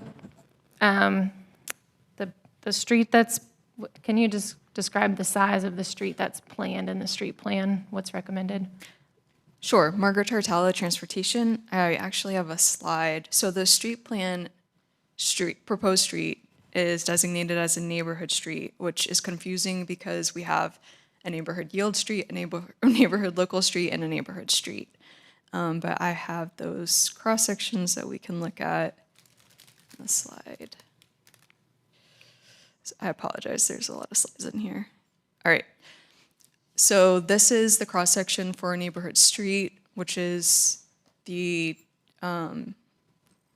how the proposed street plan street is designated, if that makes sense. So this is a cross-section that's 36 feet from the pavement width is 36 feet back of curb to back of curb. It allows for on-street parking on both sides of the street, as well as cars to travel in either direction. This is opposed to some of our smaller neighborhood streets that are narrower to prevent speeding and those sorts of issues. And they would allow for parking on both sides of the street maybe, but only one car to go comfortably. And that has to do with the function of the street and what we're trying to provide operationally. Got it. And so the street that's proposed to be plugged into, the sort of alternate connection that's proposed by the applicant, is plugging into not a neighborhood street, it's plugging into a different size of street. Right, so the proposed connection in condition number 4 is to Ranger Grove Way, which has already been constructed and is constructed as a neighborhood local street. So like I mentioned, it's one of our smaller cross sections. It's 31 feet from back of curb to back of curb, that pavement width. And it is meant to allow on-street parking on both sides of the street and one car to comfortably move. So it's sort of a choice where we've restricted, it's a neighborhood street, right? People are living there. We want people to be able to walk on their street comfortably and have their kids play. So it's narrower in person, on purpose to allow parking and one car to move comfortably. So people can get from their house to the main corridor, which is that neighborhood street. Got it. So what was considered adequate is slightly bigger, and what is being plugged into is a much smaller type of street. Is there any type of street that would be adequate to serve the need of the city that is smaller than what is prescribed on the street plan? So one option that we've talked about internally is potentially the 2-lane undivided avenue. So back of curb to back of curb, it's only 27 feet versus 31, so it's narrower. The right-of-way is a little bit larger, and that's to allow the bicycle and pedestrian elements to be built within that right-of-way. So it would be less pavement to build, so possibly cheaper, and that extra space goes to elements that should make it easier for people to get around their neighborhood by biking and walking. Got it. Thank you. And was there this? Sorry, shifting away. Might be a parks question. Is there any planned future greenway envisioned on the greenway plan on this site? So beyond the greenway connection, But in not the one condition- proposed in the condition, but otherwise in the greenway I plan. believe as part of the subdivision, the Peace River subdivision to the south, they are building a connection. My Parks and Rec colleagues might be able to answer, or I'll have to get back with we do have a condition to make this connected to the Greenway. The specific subdivision you're requesting, I'd have to look into. Oh, yeah, so not, absent the condition on this subject site, is there a component in the greenway plan? I don't believe so. Okay. But I'll confirm. Okay, got it. All right, and then I saw, it looked like you had some slides that might have been alternatives that could serve the north-south connectivity needs of the city. If you've went past them quick, so if I've got that wrong, let me know. But if those were alternatives that might be. Sure, we can look at those. We've talked with the applicant about possibilities. We want, to be flexible and work with them to figure out what makes the most sense. So these are a couple of the options we had talked about, mostly to consider the difficulty in making the connection to the north with that single-family home already there, but to work with the site that they want to build. So these are just a couple, this is a mock-up, if that's not obvious, but these are some of the options we had talked through. So this one makes a similar connection to what's proposed on the map. It just instead of going all the way north-south, would sort of run with the site. So it would run north through the Z59 site and then along the northern border. Another option we had talked through would be to connect to the Peace River Drive stub, so that exists, right? It's already constructed, back out to Blue Run. These aren't like, the connection that's shown in the street plan is maybe the preferred, but these are alternatives we think that could help serve the same purpose. That would allow us to maintain some redundancy in the system and to build out the connection that makes the most sense as development comes online and as we get proposed street constructed further south. So there's access both up north to Buffalo and 540 and south to the future road on what is now Tar Heel Club Road and out from there. Okay. Any additional questions? Councilmember Branch, then Jones. So also Pine Drive is the only connection to Buffalo Road, and there's no other plans to connect any other street because Blue Run comes off of Pine, correct? Right. So Blue Run runs from Pine east and south. So adding this connection to, I know this alternative connects it back to Blue Run, which I think is almost redundant to the Ranger Grove curve at the front part of the property. But my question is, if Pine Drive connects through and is parallel to Blue Run, how does that help a block parameter policy? With only one way in as it is. Right. So when we're talking about the comprehensive plan amendment, it's not related to, it's not necessarily related to the block perimeter. So if you take a look at this sort of zoomed out look at the map, this one doesn't have the existing Peace River subdivision on it or one of the subdivisions further south. But if you think of that proposed street as the spine to the network, right, it was always supposed to connect to whatever gets developed. So even pulling back over to Blue Run Lane, oops. Sorry, I'm not an expert at the screen. I get the intent. Okay, sorry, here, let's use this as an example.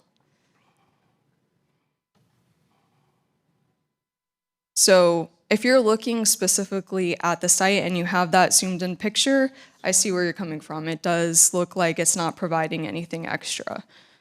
But if we consider a connection to Ranger Grove Way, in addition to that connection, you now have two connections, right? So that's the big thing. That's the big picture look, right? You're trying to provide a primary north-south connection, and then Ranger Grove Way is adding a secondary connection. And that's important for two reasons. One is the redundancy issue, right? So now you have two access points for emergency vehicles, people trying to get to their house, people trying to get to other destinations.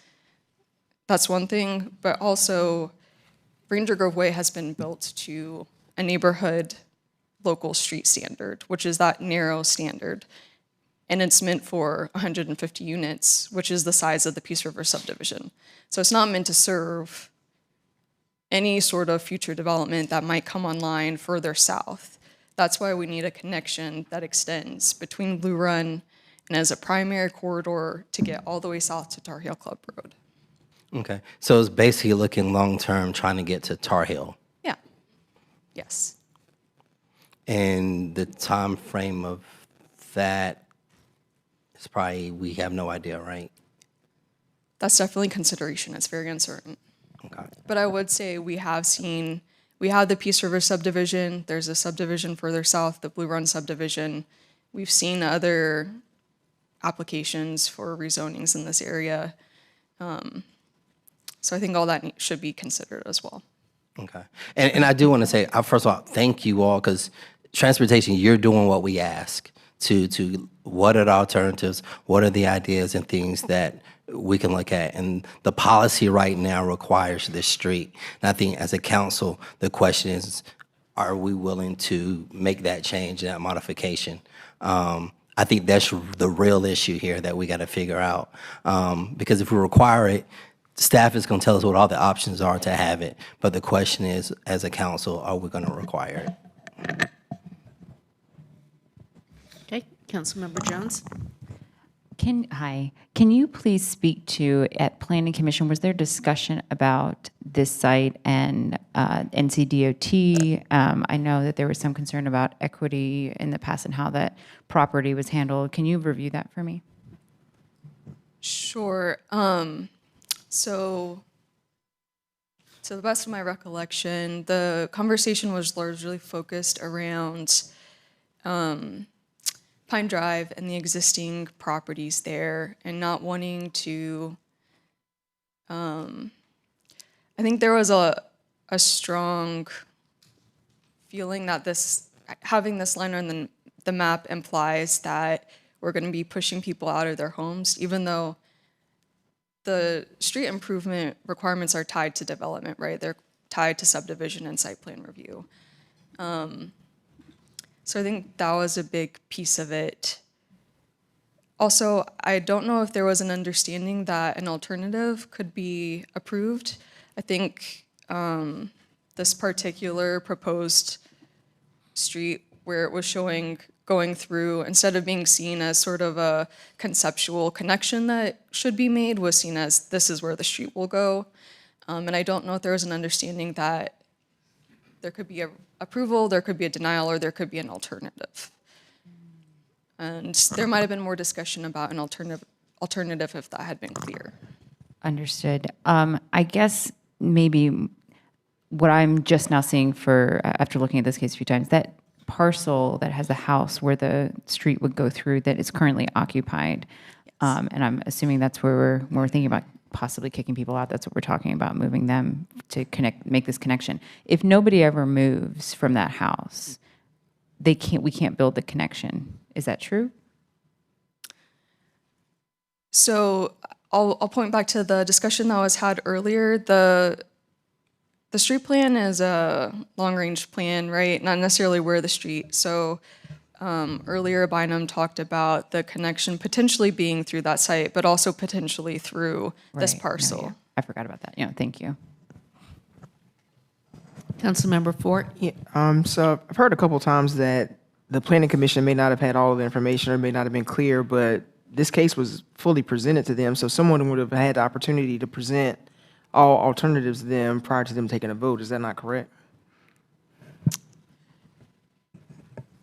We did not discuss alternatives during Planning Commission. It could have been discussed, but it did not come up. So no one raised it with them, but there was an opportunity for it to be raised, correct? Yes. Okay, thank you. Okay, any other questions? Maybe after the public hearing, but we still have that. So. All right, so we have two separate hearings here. I'm going to start with the rezoning. I have two people signed up in support. No one has signed up in opposition. So we will start with that. And Shannon Parker and Reagan Lewis had signed up. I'm going to remind you that it's 8 minutes per side. So if May I, as a matter of housekeeping, I think it might be appropriate to look at the comprehensive plan amendment first, because it kind of informs the rezoning case. And if for some reason the comprehensive plan matter is denied, whether or not they want to go forward with the rezoning at that stage might make a difference. Fine with that, but Ben, you did not sign up to speak. I signed up Shannon and signed up myself right after it. Did So it not take my? And I'm the registered applicant on behalf of RNCC. Yeah, I'm also their attorney. I noticed that Isabel I have Maddox Reagan was here. Lewis signed up to Isabel speak. Maddox was here representing her client before, and that's all I want to do is just. Shannon's going to speak for the vast majority. I'm going to introduce her. I'm going to have to ask that you. I didn't allow somebody else to speak who did not sign up. I understand, but I did. She signed, I signed her up, and then I signed myself directly after that. It didn't take? No, not according to, I have Shannon Parker and Reagan Lewis. I physically signed her up at my computer screen and tried to do it after, Ben, directly afterwards. It I didn't can't, take? no, I don't have that. Could I just I'll ask a motion to have 2 minutes? No. We'll have Shannon speak, please. And what I'm going to do then is open up the comp plan hearing first.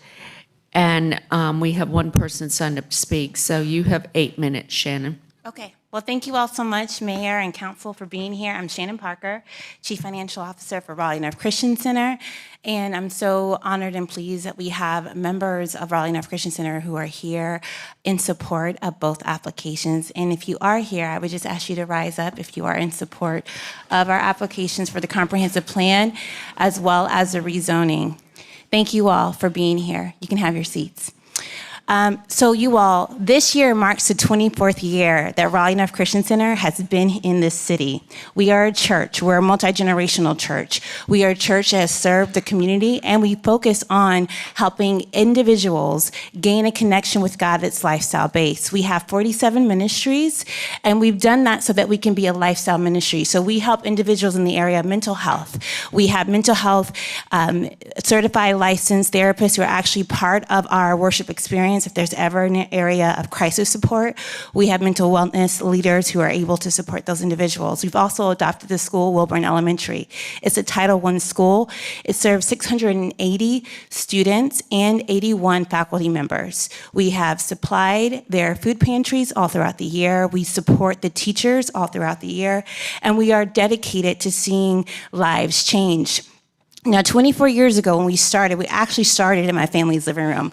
My dad, Dr. Chapman, is the pastor and founder, along with my mom, Sandy Chapman, who knew that we would be serving over 2,000 members. Now we are seeing an average of 3,755 attendees every single month who walk through our doors. We are serving the community actively. We have military ministry connecting members of our church family with resources they would not otherwise know. We actively serve in the community. What we are proposing today is more than plans and grids on a street. It is really about including value to this area through the cause of creating community that's connected to faith in God. And we believe that absolutely matters, is more and more essential. Now, we did communicate with Planning Commission members, and an alternative plan was actually presented. And so I want to make sure it's clear they were informed, we communicated, and asked questions. So as we go forward, thank you, Ben. He's going to be my navigator here. I just want to indicate that what we've done is looked at the site to the north and the bottom and to the south of us. We understand that there is a site above us that would be impacted by eminent domain with a road that's built through the property. And although that we did talk to the staff, and I have literally talked to the incredible staff of the city of Raleigh for 12 months, we have gone over alternatives. And what we did is we took their alternatives and we worked with our civil engineers who are in the room. Jonathan Allen and Vinjetta are here in the room. And we work with them to see how can we in fact, do what the city is requiring. What we found is that this topography is so difficult. The site was used as a site that was an off-site for the building out of 540. That makes the site very difficult to construct and very difficult to build on. We knew that going into it. We did not know that the city had planned a future land use of a road cutting through the property. When you have a road that cuts through the property from Pine Drive, it makes it unbuildable. And we're not the first ones to discover this. Other members of the owner's family have worked with other potential developers, and it's just a difficult site. When you look at the site, the topography itself is very, very difficult. There's huge drop-offs on the site. It's almost like an upside-down teacup. Now, I have shared this with each of you as council members. I have emailed you the presentation, so hopefully you all have that. It is like an upside-down teacup. What's proposed across may look visually from a bird's eye view okay, but it cuts through the property. It makes it cost prohibitive. And we are a church. We are not a developer with private equity interests. We can't rely on the income of residential units. We are relying on the generosity of all of our members who are here standing in full support. And so what we're asking, we have proposed... Please stop and hold that. We have a question here related to all the visuals. Okay, so thank you. You're going to help me with the slides? Great. So thank you for that. We appreciate your support. Okay, so if you do go through the slides, there is a slide that shows a diagram of a church, blue as we go through. Okay, so this is what we're proposing. We're proposing that we get rid of this road, this proposed. Any way you cut it, the buildable acreage is highly limited because of how the site is set. We want to remove this road. Now, notice around this actual area here, I don't know if you can see the mouse here, these grid lines indicate the topography becomes steeper. Okay, so even as we look and worked with our civil engineer, that report is in your inbox. That report indicated several things. If you look at page 2 of the report, it says the local street connectivity issues. This site was used as a borrow and fill site during the construction of Interstate 540, I-540. Accordingly, most of the site concentrated in the central portion of the property is approximately 30 to 40 feet higher in elevation than the property along the edges of the parcel. This creates a large plateau area across much of the property. This property is in the only developable area. What's proposed? Since the earthwork associated with eliminating extreme slopes would not be economical, there's also a defined drainage channel near the southern boundary of the property. This drainage ditch will require a large cutting through of the property or potentially a bridge to be installed to connect a road to the adjacent property. The street slopes and the drainage channel both make the road construction through this area challenging without an extraordinary expense. Additionally, the fill material that was wasted on the site during the I-540 project will not support a public road without undercutting what will increase the cost of the site. My ask of you is twofold. What we propose is a context-sensitive approach. The site should be considered for its topographic challenges that are evident. We would not be able to develop the site any other way. You would have dead ends for that Peace River Drive property that would go nowhere. This has been a site that has been presented over and over, and we keep running into this issue. And I cannot understand when we propose an alternative route why it's challenge. If it needs to be a 2-lane undivided, we'll work that out. But we are proposing a connection from the Blue Run Lane Street bisecting into the southern property. Please note that we already have another interest at the top of the property. We are preparing this as a way of serving the southern property. For our purposes, we don't need the road. When it comes to fire safety, we are sprinkled, we have pull systems, we won't need necessarily that level of time frame that's needed, but we want to be able to provide a compromise to the city because we understand and respect what's being done. We want to also have a greenway path. Could you go to that previous slide if you don't mind? We want to also have a greenway path that connects both stubs. And so we would be connecting to that greenway path already in development with that neighborhood to the south of the property. Our ask is that you would consider this proposal as a compromise. Believe me, we've been working for 12 months with civil engineers to determine what is feasible and what we could do. We want to have a compromise, and we're asking for your consideration for our church, for us to continue to have a place of worship. To give you the vision of our church at this site, we have 3 phases. The first is our worship center, which will also accommodate serving 200 children in our worship experience. The second is our Family Life Center. Much like a Jewish community center, it's open to the public and meant to serve the community. And the final is a chapel that's created for sacred and intimate experiences like funerals and weddings. Okay. Thank you.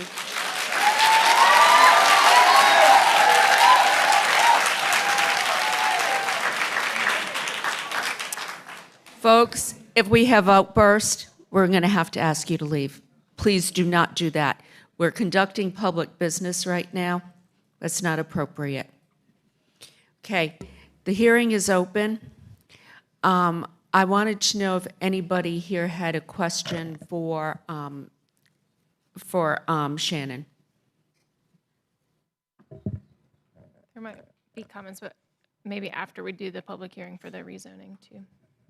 Okay, I'm going to leave this open for now, and then I'm going to open the public hearing piece of this. We had Shannon signed up and a person by the name of Reagan Lewis. Is Reagan? Reagan? Okay. So the two of you, there's 8 minutes total.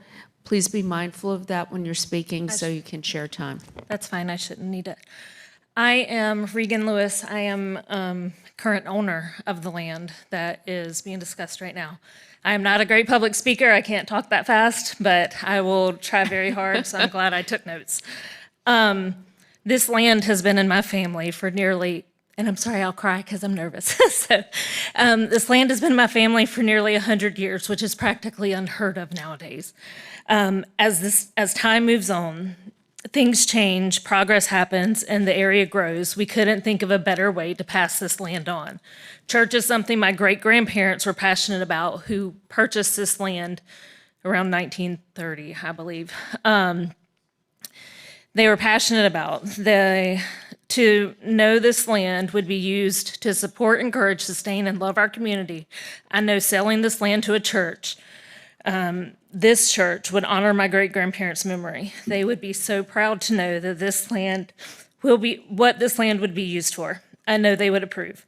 Family land, multiple acres together of family land is dwindling all over the country. Due to progress and growth, this land was at one time approximately 50 acres, already cut in half or nearly in half once with the proposed, it was nearly cut in half once already when 540 came through, connecting Capitol Boulevard, which I think is where it stopped first, but Capitol Boulevard to Nightdale. That has gone straight through our land. With the proposed 2030 comprehensive plan, the remaining land, which is approximately 28 acres, would be split again if that dotted line were to happen. Due to the first split with the construction of 540, the way the dirt was discarded onto our land, which is a whole other subject I won't get into today, not all of the land can be used. It was dumped improperly and it cannot be used. So that proposed dotted line is for the assumption that maybe a neighborhood would go into it.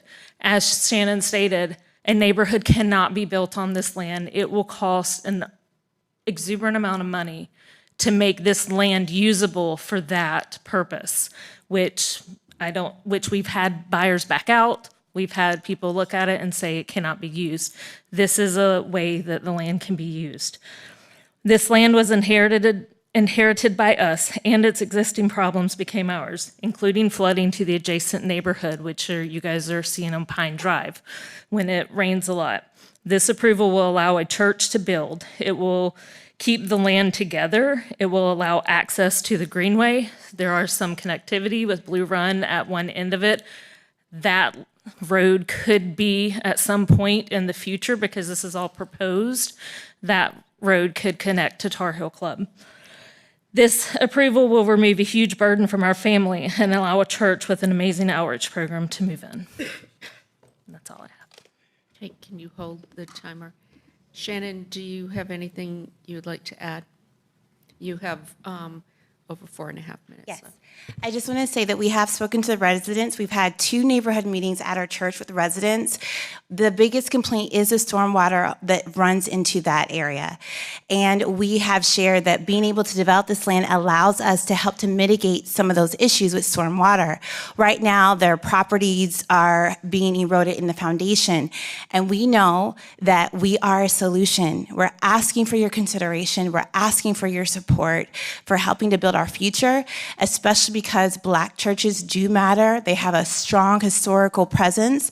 And as elected officials, we hope that you're going to be a part of moving that forward and helping us to make a difference in this city, in this space that is much needed. Thank you.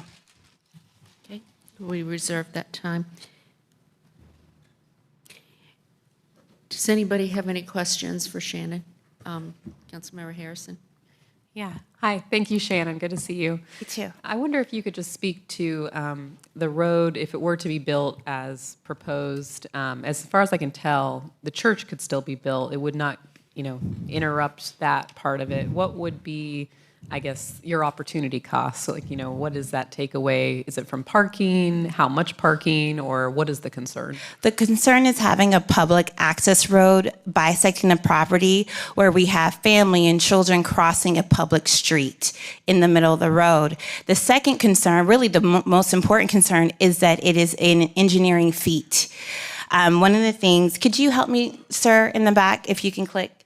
If you can keep clicking, I'll tell you when to stop. If you go, yeah, keep going. Keep going if you don't mind. That's just showing some of the drop-offs. Oh, I'm sorry. Okay, thank you. Okay. Oh, this is the end. There was a diagram. I'm not sure if it's in this slide. Let me show you. Here we go. So this is of course a sketch, but it is showing accurately the drop-offs of the property itself. The reason why it's difficult, not only is it splitting through the property and we would already have to build pillars inside the ground to hold our edifice, a parking lot can be on the site once the site is cleared, but you have to cut through the ground itself, level it off in order for it to be buildable. And that's where it's cost prohibitive for us as a church. Okay, thank you. Okay. Any other questions for Shannon? Okay, thank you. Okay, I'll bring this back to the table. Both hearings are still open. I'd like to hear from all of you your thoughts on next steps. Councilmember Patton. Yeah, so first I want to say thank you all for coming to show out and support. It's really impressive, and how great that you have a church community that's growing and thriving to the point where you need another location. I think there's a lot of churches who would love to be in that same position. I want to be really clear that I am not against the use of the site. I think adding a church to this location is a fine and wonderful use. My thoughts are around preserving connectivity, particularly for emergency access. And when we saw that vision of the full area, it was described as a spine, this street that's running north and south. And you all might not know this as sort of casual consumers of city council, but at nearly every city council meeting, I am asking, how fast can the fire trucks get there? I've delayed annexations into the city for other land because fire trucks can't get there that fast. So I've been pushing for a fire master plan to make sure that we're building and adding fire trucks.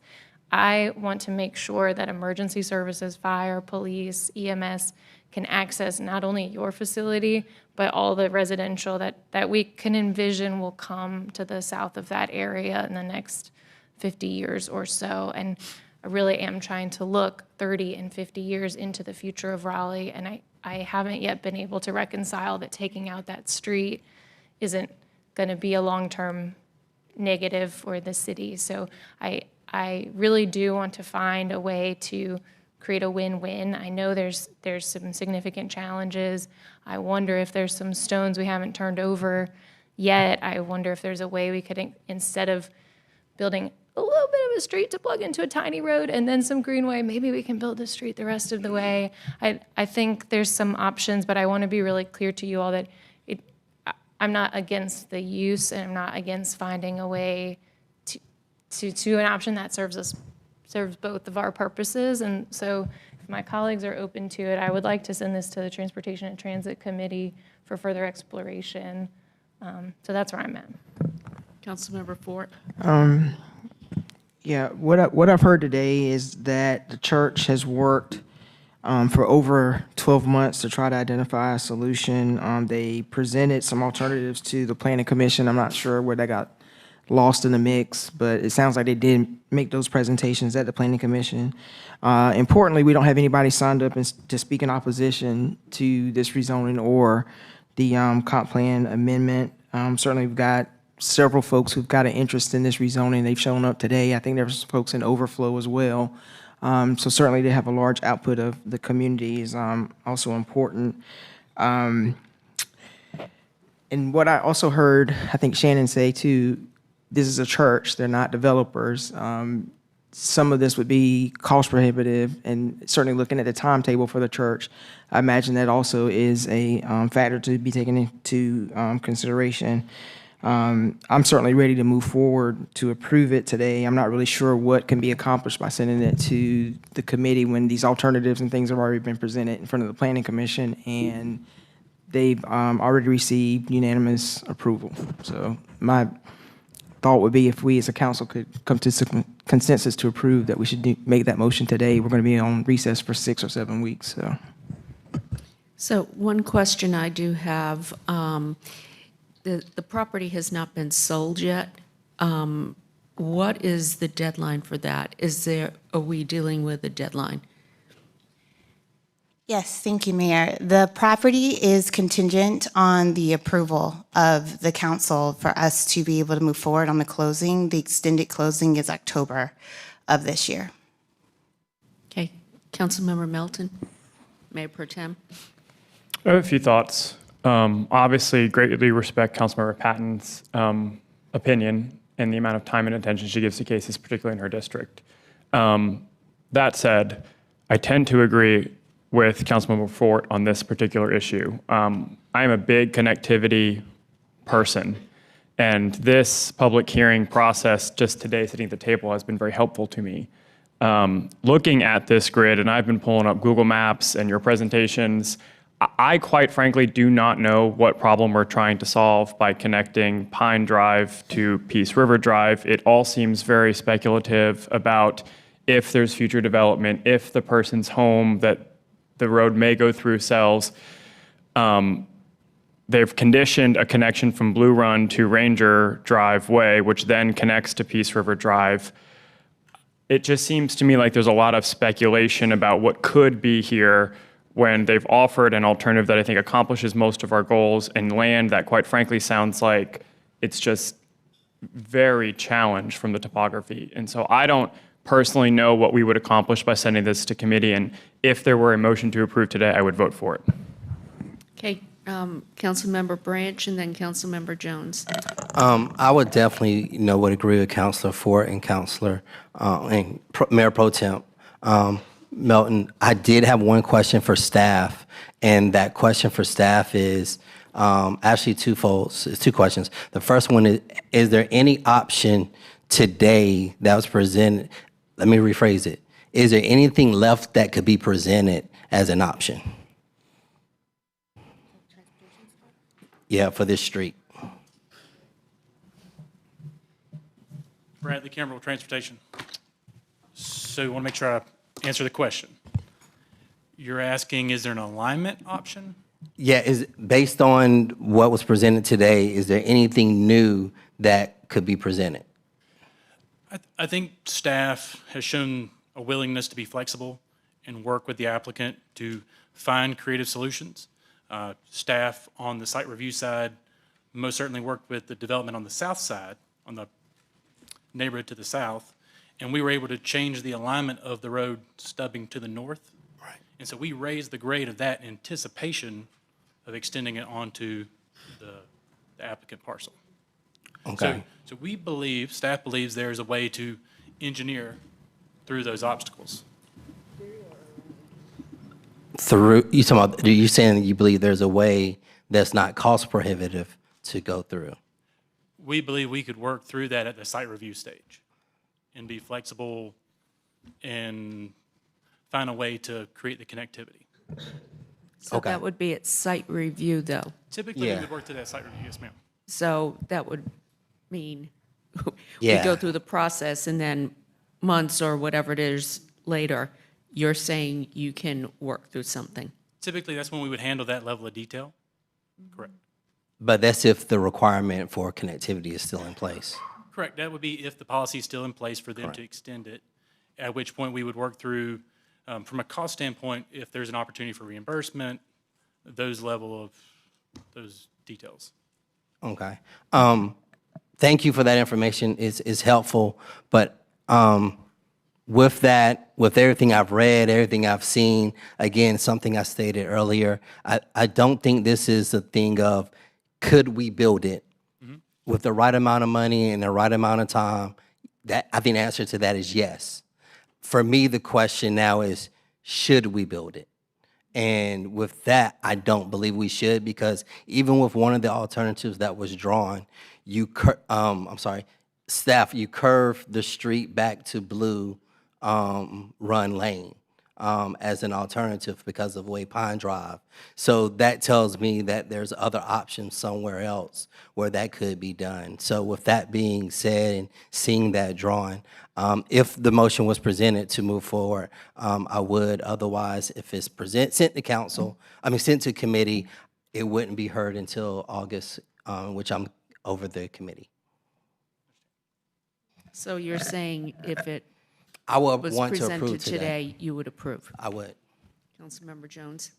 With the concerns that Councilor Patton had raised just about fire concerns and the connectivity, is it possible to get fire staff down here and maybe discuss the problems associated with the proposed road, if that is worse than the north-south connection?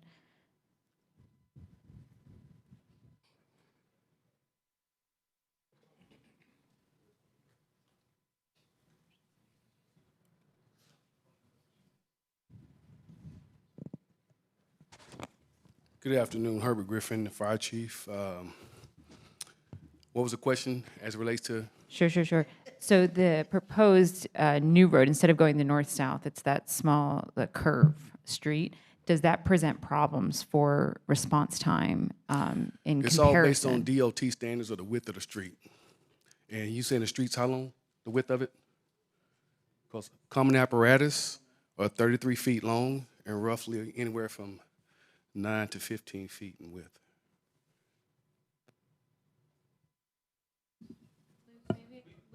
Maybe you can, Luke, can you pull up the staff presentation for them? But commonly, roads don't impede our egress access into structures like that. Being that this is a church, rarely do you see churches be on fire with advanced stages of fire because they have sprinkler system in large buildings and higher roofs. So therefore, fires normally burn slow because of open air. And Right. I think the concern for this one is the development that's being built to the south of the site, that that's where that connection would go. So I'm just trying to make sure that there would be connection and there's no concerns getting to that site, not so much the church. The only concern I would have is water supply. It has to have hydrants in that area. Because if I have to shed a water a long ways, then the fire will advance. So if they're putting water hydrants in the particular area, then it's okay. If not, it will be a challenge for water supply. Understood. Thank you so much. Okay. Any other questions? So based on what I'm hearing today, ask you to take a seat, please. I think there's some desire to move forward with a vote today. So I am going to close I'm going to close both hearings, and I'm going to ask for a motion. So I'd like to make a motion to approve, should I do the comprehensive plan first or the rezoning first? Or does it matter? Which one's first? Comp plan first. Okay. So I move that we adopt the amendment to the comprehensive plan to include the edits as identified in CP 623 as shown in the attachment. Second. Okay, all in favor? Aye. Opposed? Okay, Councilmember Patton opposed. And then I have a motion to approve. I move to adopt a proposed consistency statement dated July 2nd, 2024, contained in agenda materials, and to approve the zoning amendment with the adoption and effective dates described in agenda item under recommended action. Second. All in favor? Aye. Opposed? Okay. It is approved. Thank you very much. And we are going to, so you can all cheer and whatnot, we're going to take a quick break.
If everyone would take a seat, please, we'll continue our meeting. All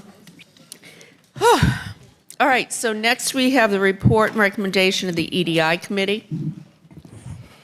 We got a few things for today, but I'm just noticing that the way they're listed on the agenda, I think there's some typos or confusion. So I'm just going to try to do it off the top of my head. First, we had Z7222, which have already moved out with no recommendation. Regarding the Prince Hall Overlay District, we've made a few recommendations for that. First, we recommend that we authorize staff to examine the special character essay for the Prince Hall District and to bring back a recommendation to the full council. So the character essay, from what I understand, and someone can correct me in the room if I'm wrong, is the contents of what, I guess, maintains the character of the district, and when new things are being brought forward for COA, how they're scored. So just looking at that and seeing if there's any updates that are needed. So that was the recommendation. That's my motion. Second. All in favor? Aye. Aye. Okay, that was unanimous. And then the second piece is what's not, I think, correctly captured in the agenda. Simply put, we had no desire to remove the Prince Hall Overlay District. If anything, we want to find a way to maintain its boundaries and to maintain its character. And we think the best way to do that is if we can find some flexibility for these vacant lots and commercial properties, because they seem to be the constant sort of ask to get pulled out. And so what staff had suggested is they could look at establishing a hybrid overlay for the vacant properties and the commercial properties. Still not exactly sure what a hybrid is. One option that Bynum talked about was a preservation mullet, and I just wanted to repeat that again so everyone could hear it. But the idea is to see if staff could come up with options for us to consider hybrid for the vacant and commercial properties, which would help us maintain the boundaries of the Prince Hall. But if we can provide a little bit more flexibility to those parcels, then we may stop getting so many requests to be removed. So that's the next motion. Yeah, I just want to add to that. One of the things we heard from a number of Black-owned businesses there who they felt that this was devaluing their property, and they've asked for removal. So this would allow us to do a hybrid model that could satisfy more people, but still keep the district intact. So it was very positive conversations. So I will second that and call for a vote. All in favor? Aye. Okay. And then the rest of the stuff in the agenda here, I think, is actually supposed to go with Councilmember Harrison's because it talks about tree manual and plant boxes and urban forestry, and I don't think that has anything to do with the overlay, so I think it just may be typed wrong. The other items we have pending are still the roundtable with our HBCUs, the economic development strategy for Fayetteville Street and surrounding areas, and then we do have the leveling the playing field presentation, so we will take those up after break. And I'm going to make sure we get the leveling the playing field in. So if Mr. Raleigh is here, if not, I'll make sure we make contact with them so we can take that up in August, first meeting in August. Okay, and that would be August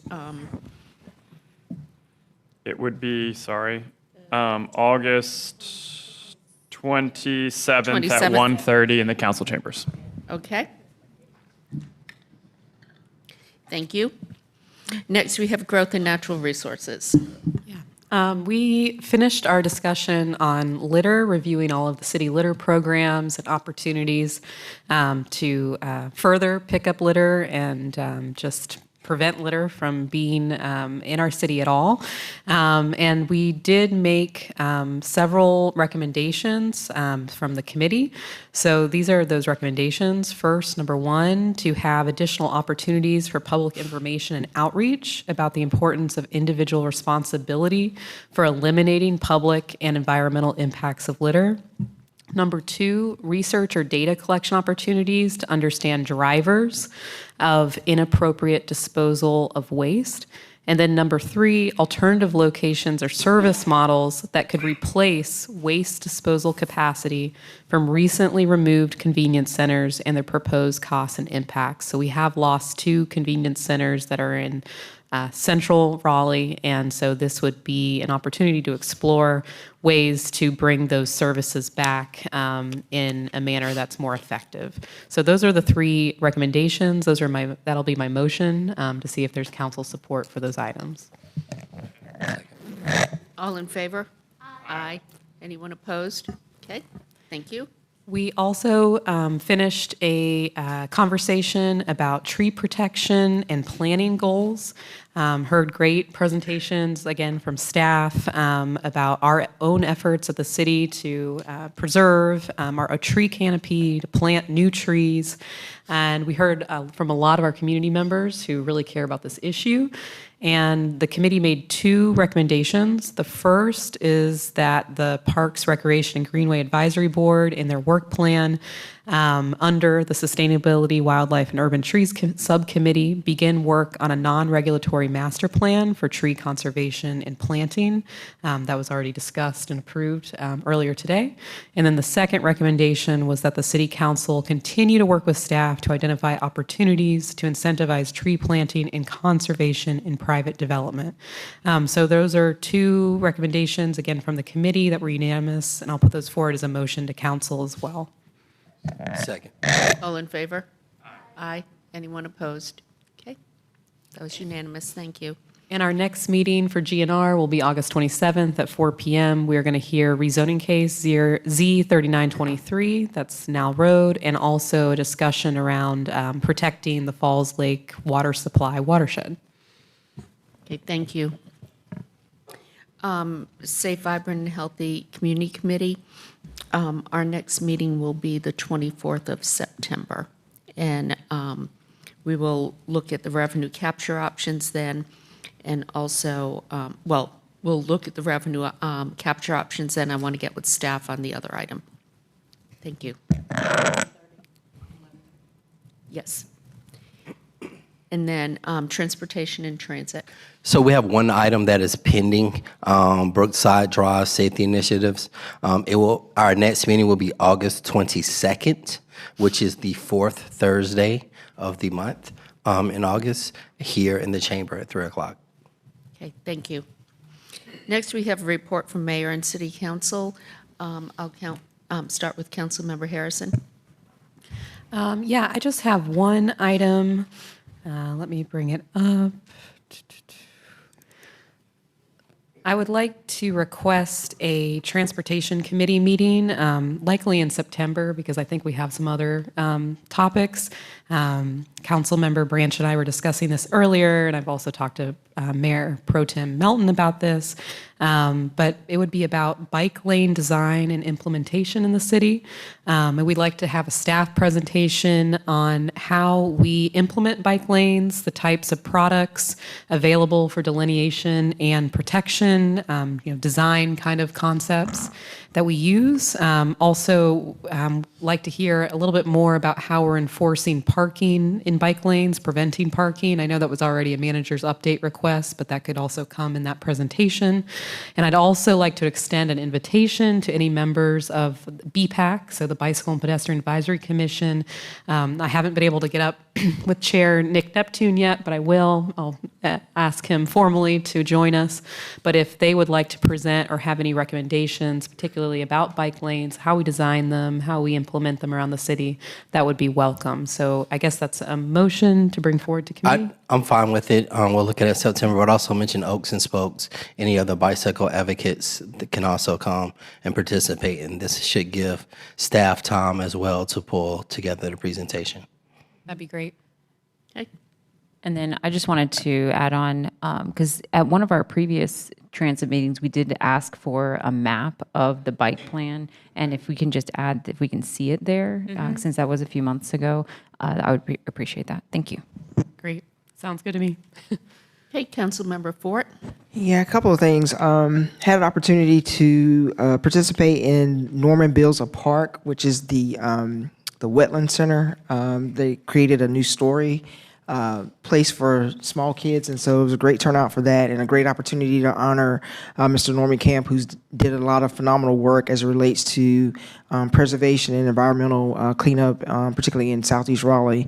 Want to thank the convention staff that did a phenomenal job in hosting my sorority, Delta Sigma Theta, for the South Atlantic region conference. It was packed. It was a great weekend. Got a lot of really good feedback from folks who were here from Bermuda, Virginia, and South Carolina. And lastly, Mayor Pro Tem and I, Milton and I had an opportunity to do the proclamation for Pride. It was a great Pride Month.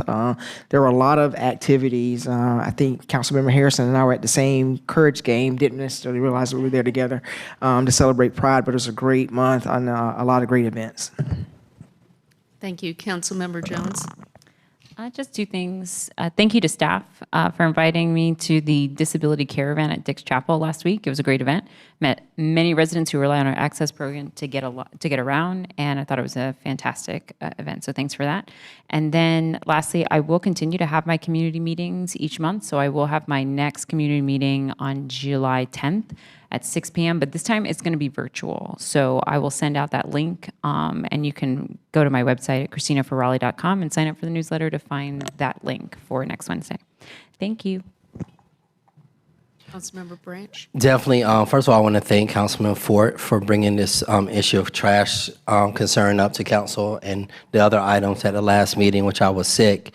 But I want to provide some clarity on my conversation on the item about trash and contamination. I wasn't talking about recycled materials. This is about the standard everyday trash in the green can. What I'm hearing back is that they're seeing items like lawnmowers. They're seeing, I've heard propane tanks, and one operator mentioned bullets falling into the back of their dumpster, their truck at the time. So these are some hazardous materials that are being placed in trash that I hope we can try to educate the community on and address, because it's putting these operators' lives at risk as well. I even saw a photo of one, I guess it was motor oil. It was just a lot of oil that comes out on their trucks and things of that nature. So that's the point of that conversation that I wanted to highlight, that it wasn't necessarily about recycling, it's about the everyday trash of what should and should not be placed in the trash and how it should be placed at the street. I do want to thank Mayor Pro Tem and Councilor Fort for the comments that they made at the Cottage at Ottawa check presentation by Representative Wiley Nickel from Congress. I think it was a great turnout, and definitely thank them for the remarks as they were on program. And also, I want to thank Councilor Fort for coming out to the new Chick-fil-A that is now open on New Bern Avenue by the Walmart. It opened on June 27th. I'm sure they're doing great business. Just remember, all of them are always closed on Sundays. So we got a church that's being built that we just approved zoning case for, so we know where we can go on Sundays. So just want to thank everyone. And please have a happy and safe holidays. Staff, take your break from us. I know we give you a lot. I know we asked for a lot, but I also want to say thank you, because whatever we ask for, you respond. You give us what we ask for. We may not like it, we may not be happy with it, but you give us the facts. And that's the part that, is very appreciative. So please enjoy these weeks. You probably not gonna get a full break because we're probably gonna still email something to you. But overall, just thank you for your time. And council members, enjoy your time away from this table, as I know we'll still see each other out and about. Councilmember. Good evening, everyone. Evening? Yes, it's 5. We've been here all day. So, I wanted to start by talking about what this month is. Every month I do that, and it's July, which means it's Disability Pride Month, which is an opportunity to honor the history, achievement, experiences, and the struggles of the disability community. And it's celebrated in July because it's the anniversary of the Americans with Disability Act. I think this is really important to spotlight at this time because we're at a time that's really pivotal in history where they're calling for reductions of DEI, diversity, equity, inclusion, without realizing that people with disabilities are included in diversity, equity, and inclusion that they're asking to roll back. So, Disability Pride Month, I had the opportunity to travel to Philly over the weekend, and that was only my second time in Philly, and that was something that I noticed there, like just the need to have more use of streets and ability for people who have disabilities to be able to get around. It doesn't have a whole lot of that there because there's a lot of old buildings, but I think we could be doing so much more here. One of the things that was really striking from my time there, I have this habit, story time, of everywhere I travel being able to find like the culturally significant sort of places and spaces, the more radical spaces. And in this situation, I happened upon the African American Museum in Philadelphia that was having a viewing of a mural there that was about ending the exception in the 13th Amendment. So I don't know if many people know the 13th Amendment is the amendment that ended slavery in this country, but there is an exception within the amendment that says, except if you're in prison. So yes. So the work of that organization there is to highlight the mural that they have as well as the work that they're doing on the state, local, and national level. And one of the things that I talked about, I actually met another city councilor who's around my age up there in Philadelphia. And I was like, how can we bring something like this to North Carolina? How can we start to have these conversations? So probably when we get back, I'm going to have some ask of our council members of ways that we could possibly start to move the conversation forward on a state or even a local level, or specifically a local level, but also a state level, with looking at how we can get something passed in this state that ends the exception in the 13th Amendment that still allows slavery in this country. Additionally, in your inbox later, you will see an updated resolution around the LGBTQ resolution that we've been hearing a lot about from the community. I was tasked with talking to our city attorney about it, getting the compliance, seeing where the issues were with the resolution itself, and I finally finished the language. I'm gonna share it with everybody, let people noodle over it over the break, and hopefully we can get to a place of consensus once we're back in session. So everybody enjoy summer break. I know I will, and peace, y'all. Councilmember Patton. Yeah, a couple good things from the consent agenda. I know there's some that I missed, but here's the ones that I've got today. We approved a sidewalk bid that has 55% WMBE participation. We also approved a contract for janitorial services at the Raleigh water facilities. That's a fully certified hub company. Also, we accepted a $15,000 grant for public art at Commerce Place, and we approved a suite of contracts that contribute to the strong benefits package that we have to offer our employees. So lots of good stuff in the consent agenda this week. I also just want to echo Councilmember Branch and the others who've said, staff, please rest. Please take your PTO. Please utilize that great benefits package over the summer. Last year, I said this to you at this time and then did not do my part to not contribute to your workload by continuing to send emails and questions and ask for briefings, but I promise I'm going to do my part this time and not ask for any of those things, but mostly. That's all.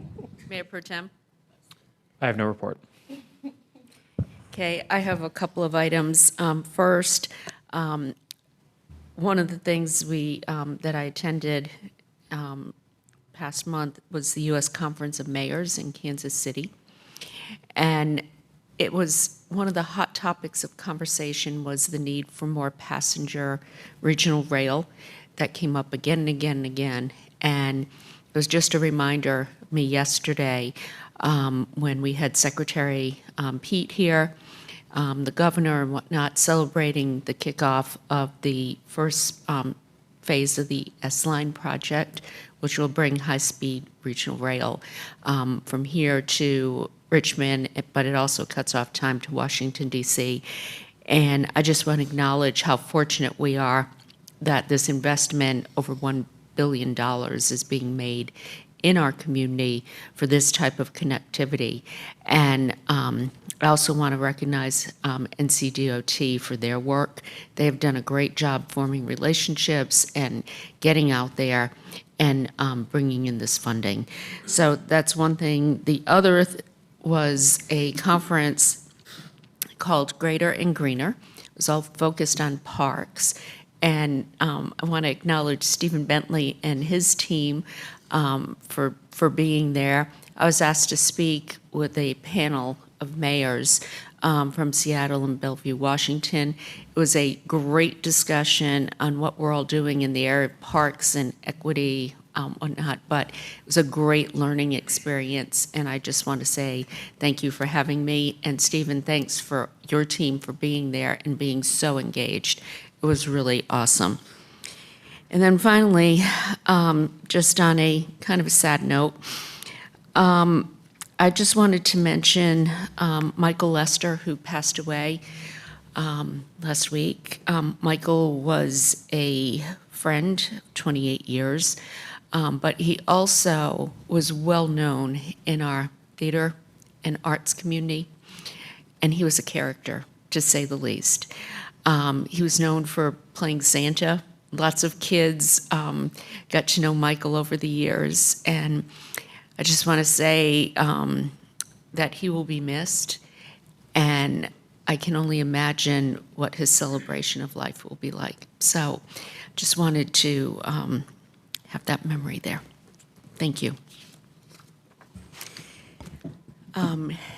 Next is appointments. All right, first we have Arts Commission, one regular vacancy. As noted on your ballot, outgoing member Billy Warden did reach out to staff following the last council meeting indicating he does not wish to be considered for reappointment, so his name was removed from the ballot. And Ladarius Hicks received 8 votes, so would be appointed. Community Engagement Board, one regular vacancy for the District B slot. Ramon Galloway received 8 votes, so would be appointed. As a reminder, the current District A member does not wish to be considered for reappointment, so once Councilmember Black makes a nomination, that will appear back on a ballot for consideration. Design Review Commission, one alternate vacancy. Councilmember Jones nominated Brooke Funkhauser, so that will appear in your next ballot. Hispanic and Immigrant Affairs Board, 2 regular vacancies, community member category.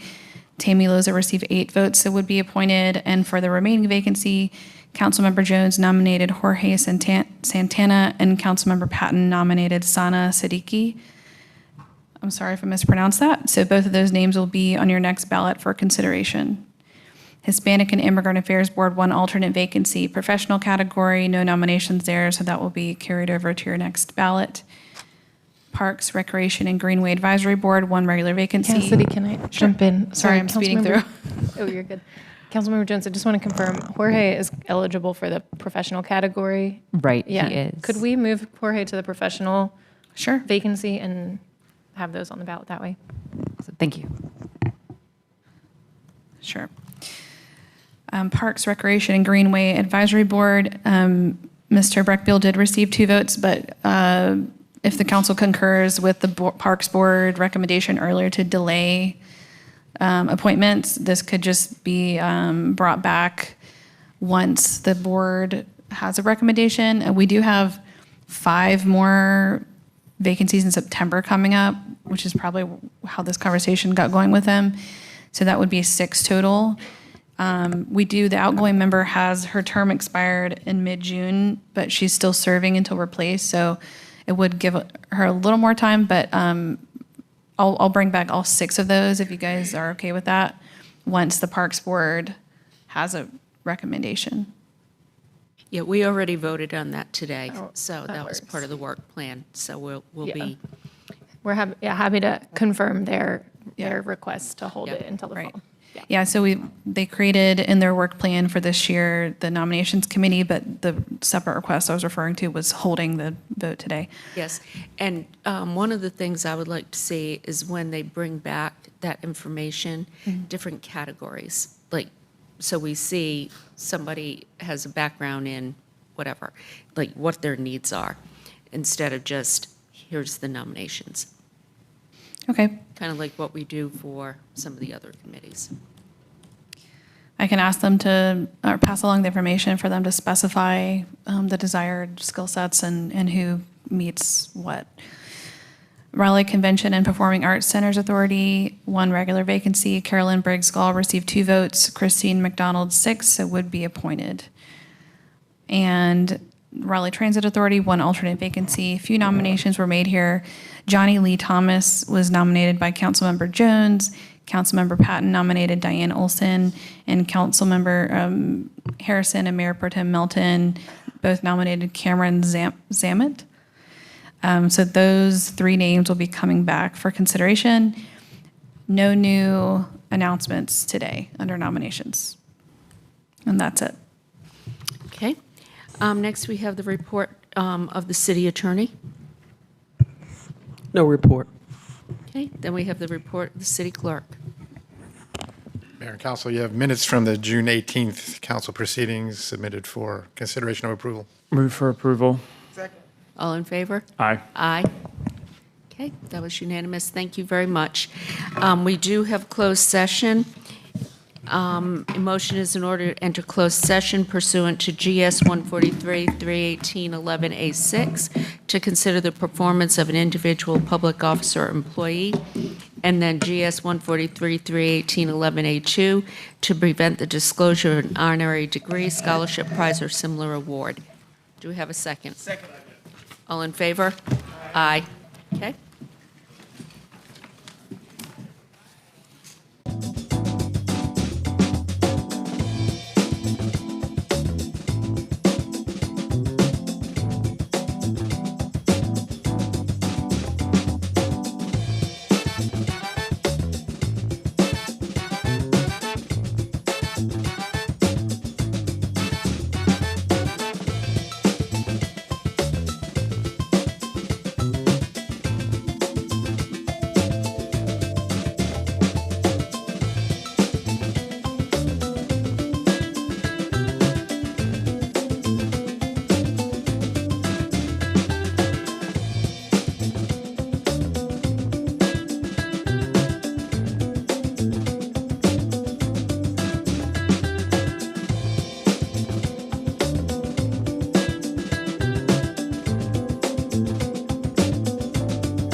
Thank you. We have adjourned from closed session where we provided staff with direction on the items before us. And we will return at 7 o'clock for public comment. Thank you.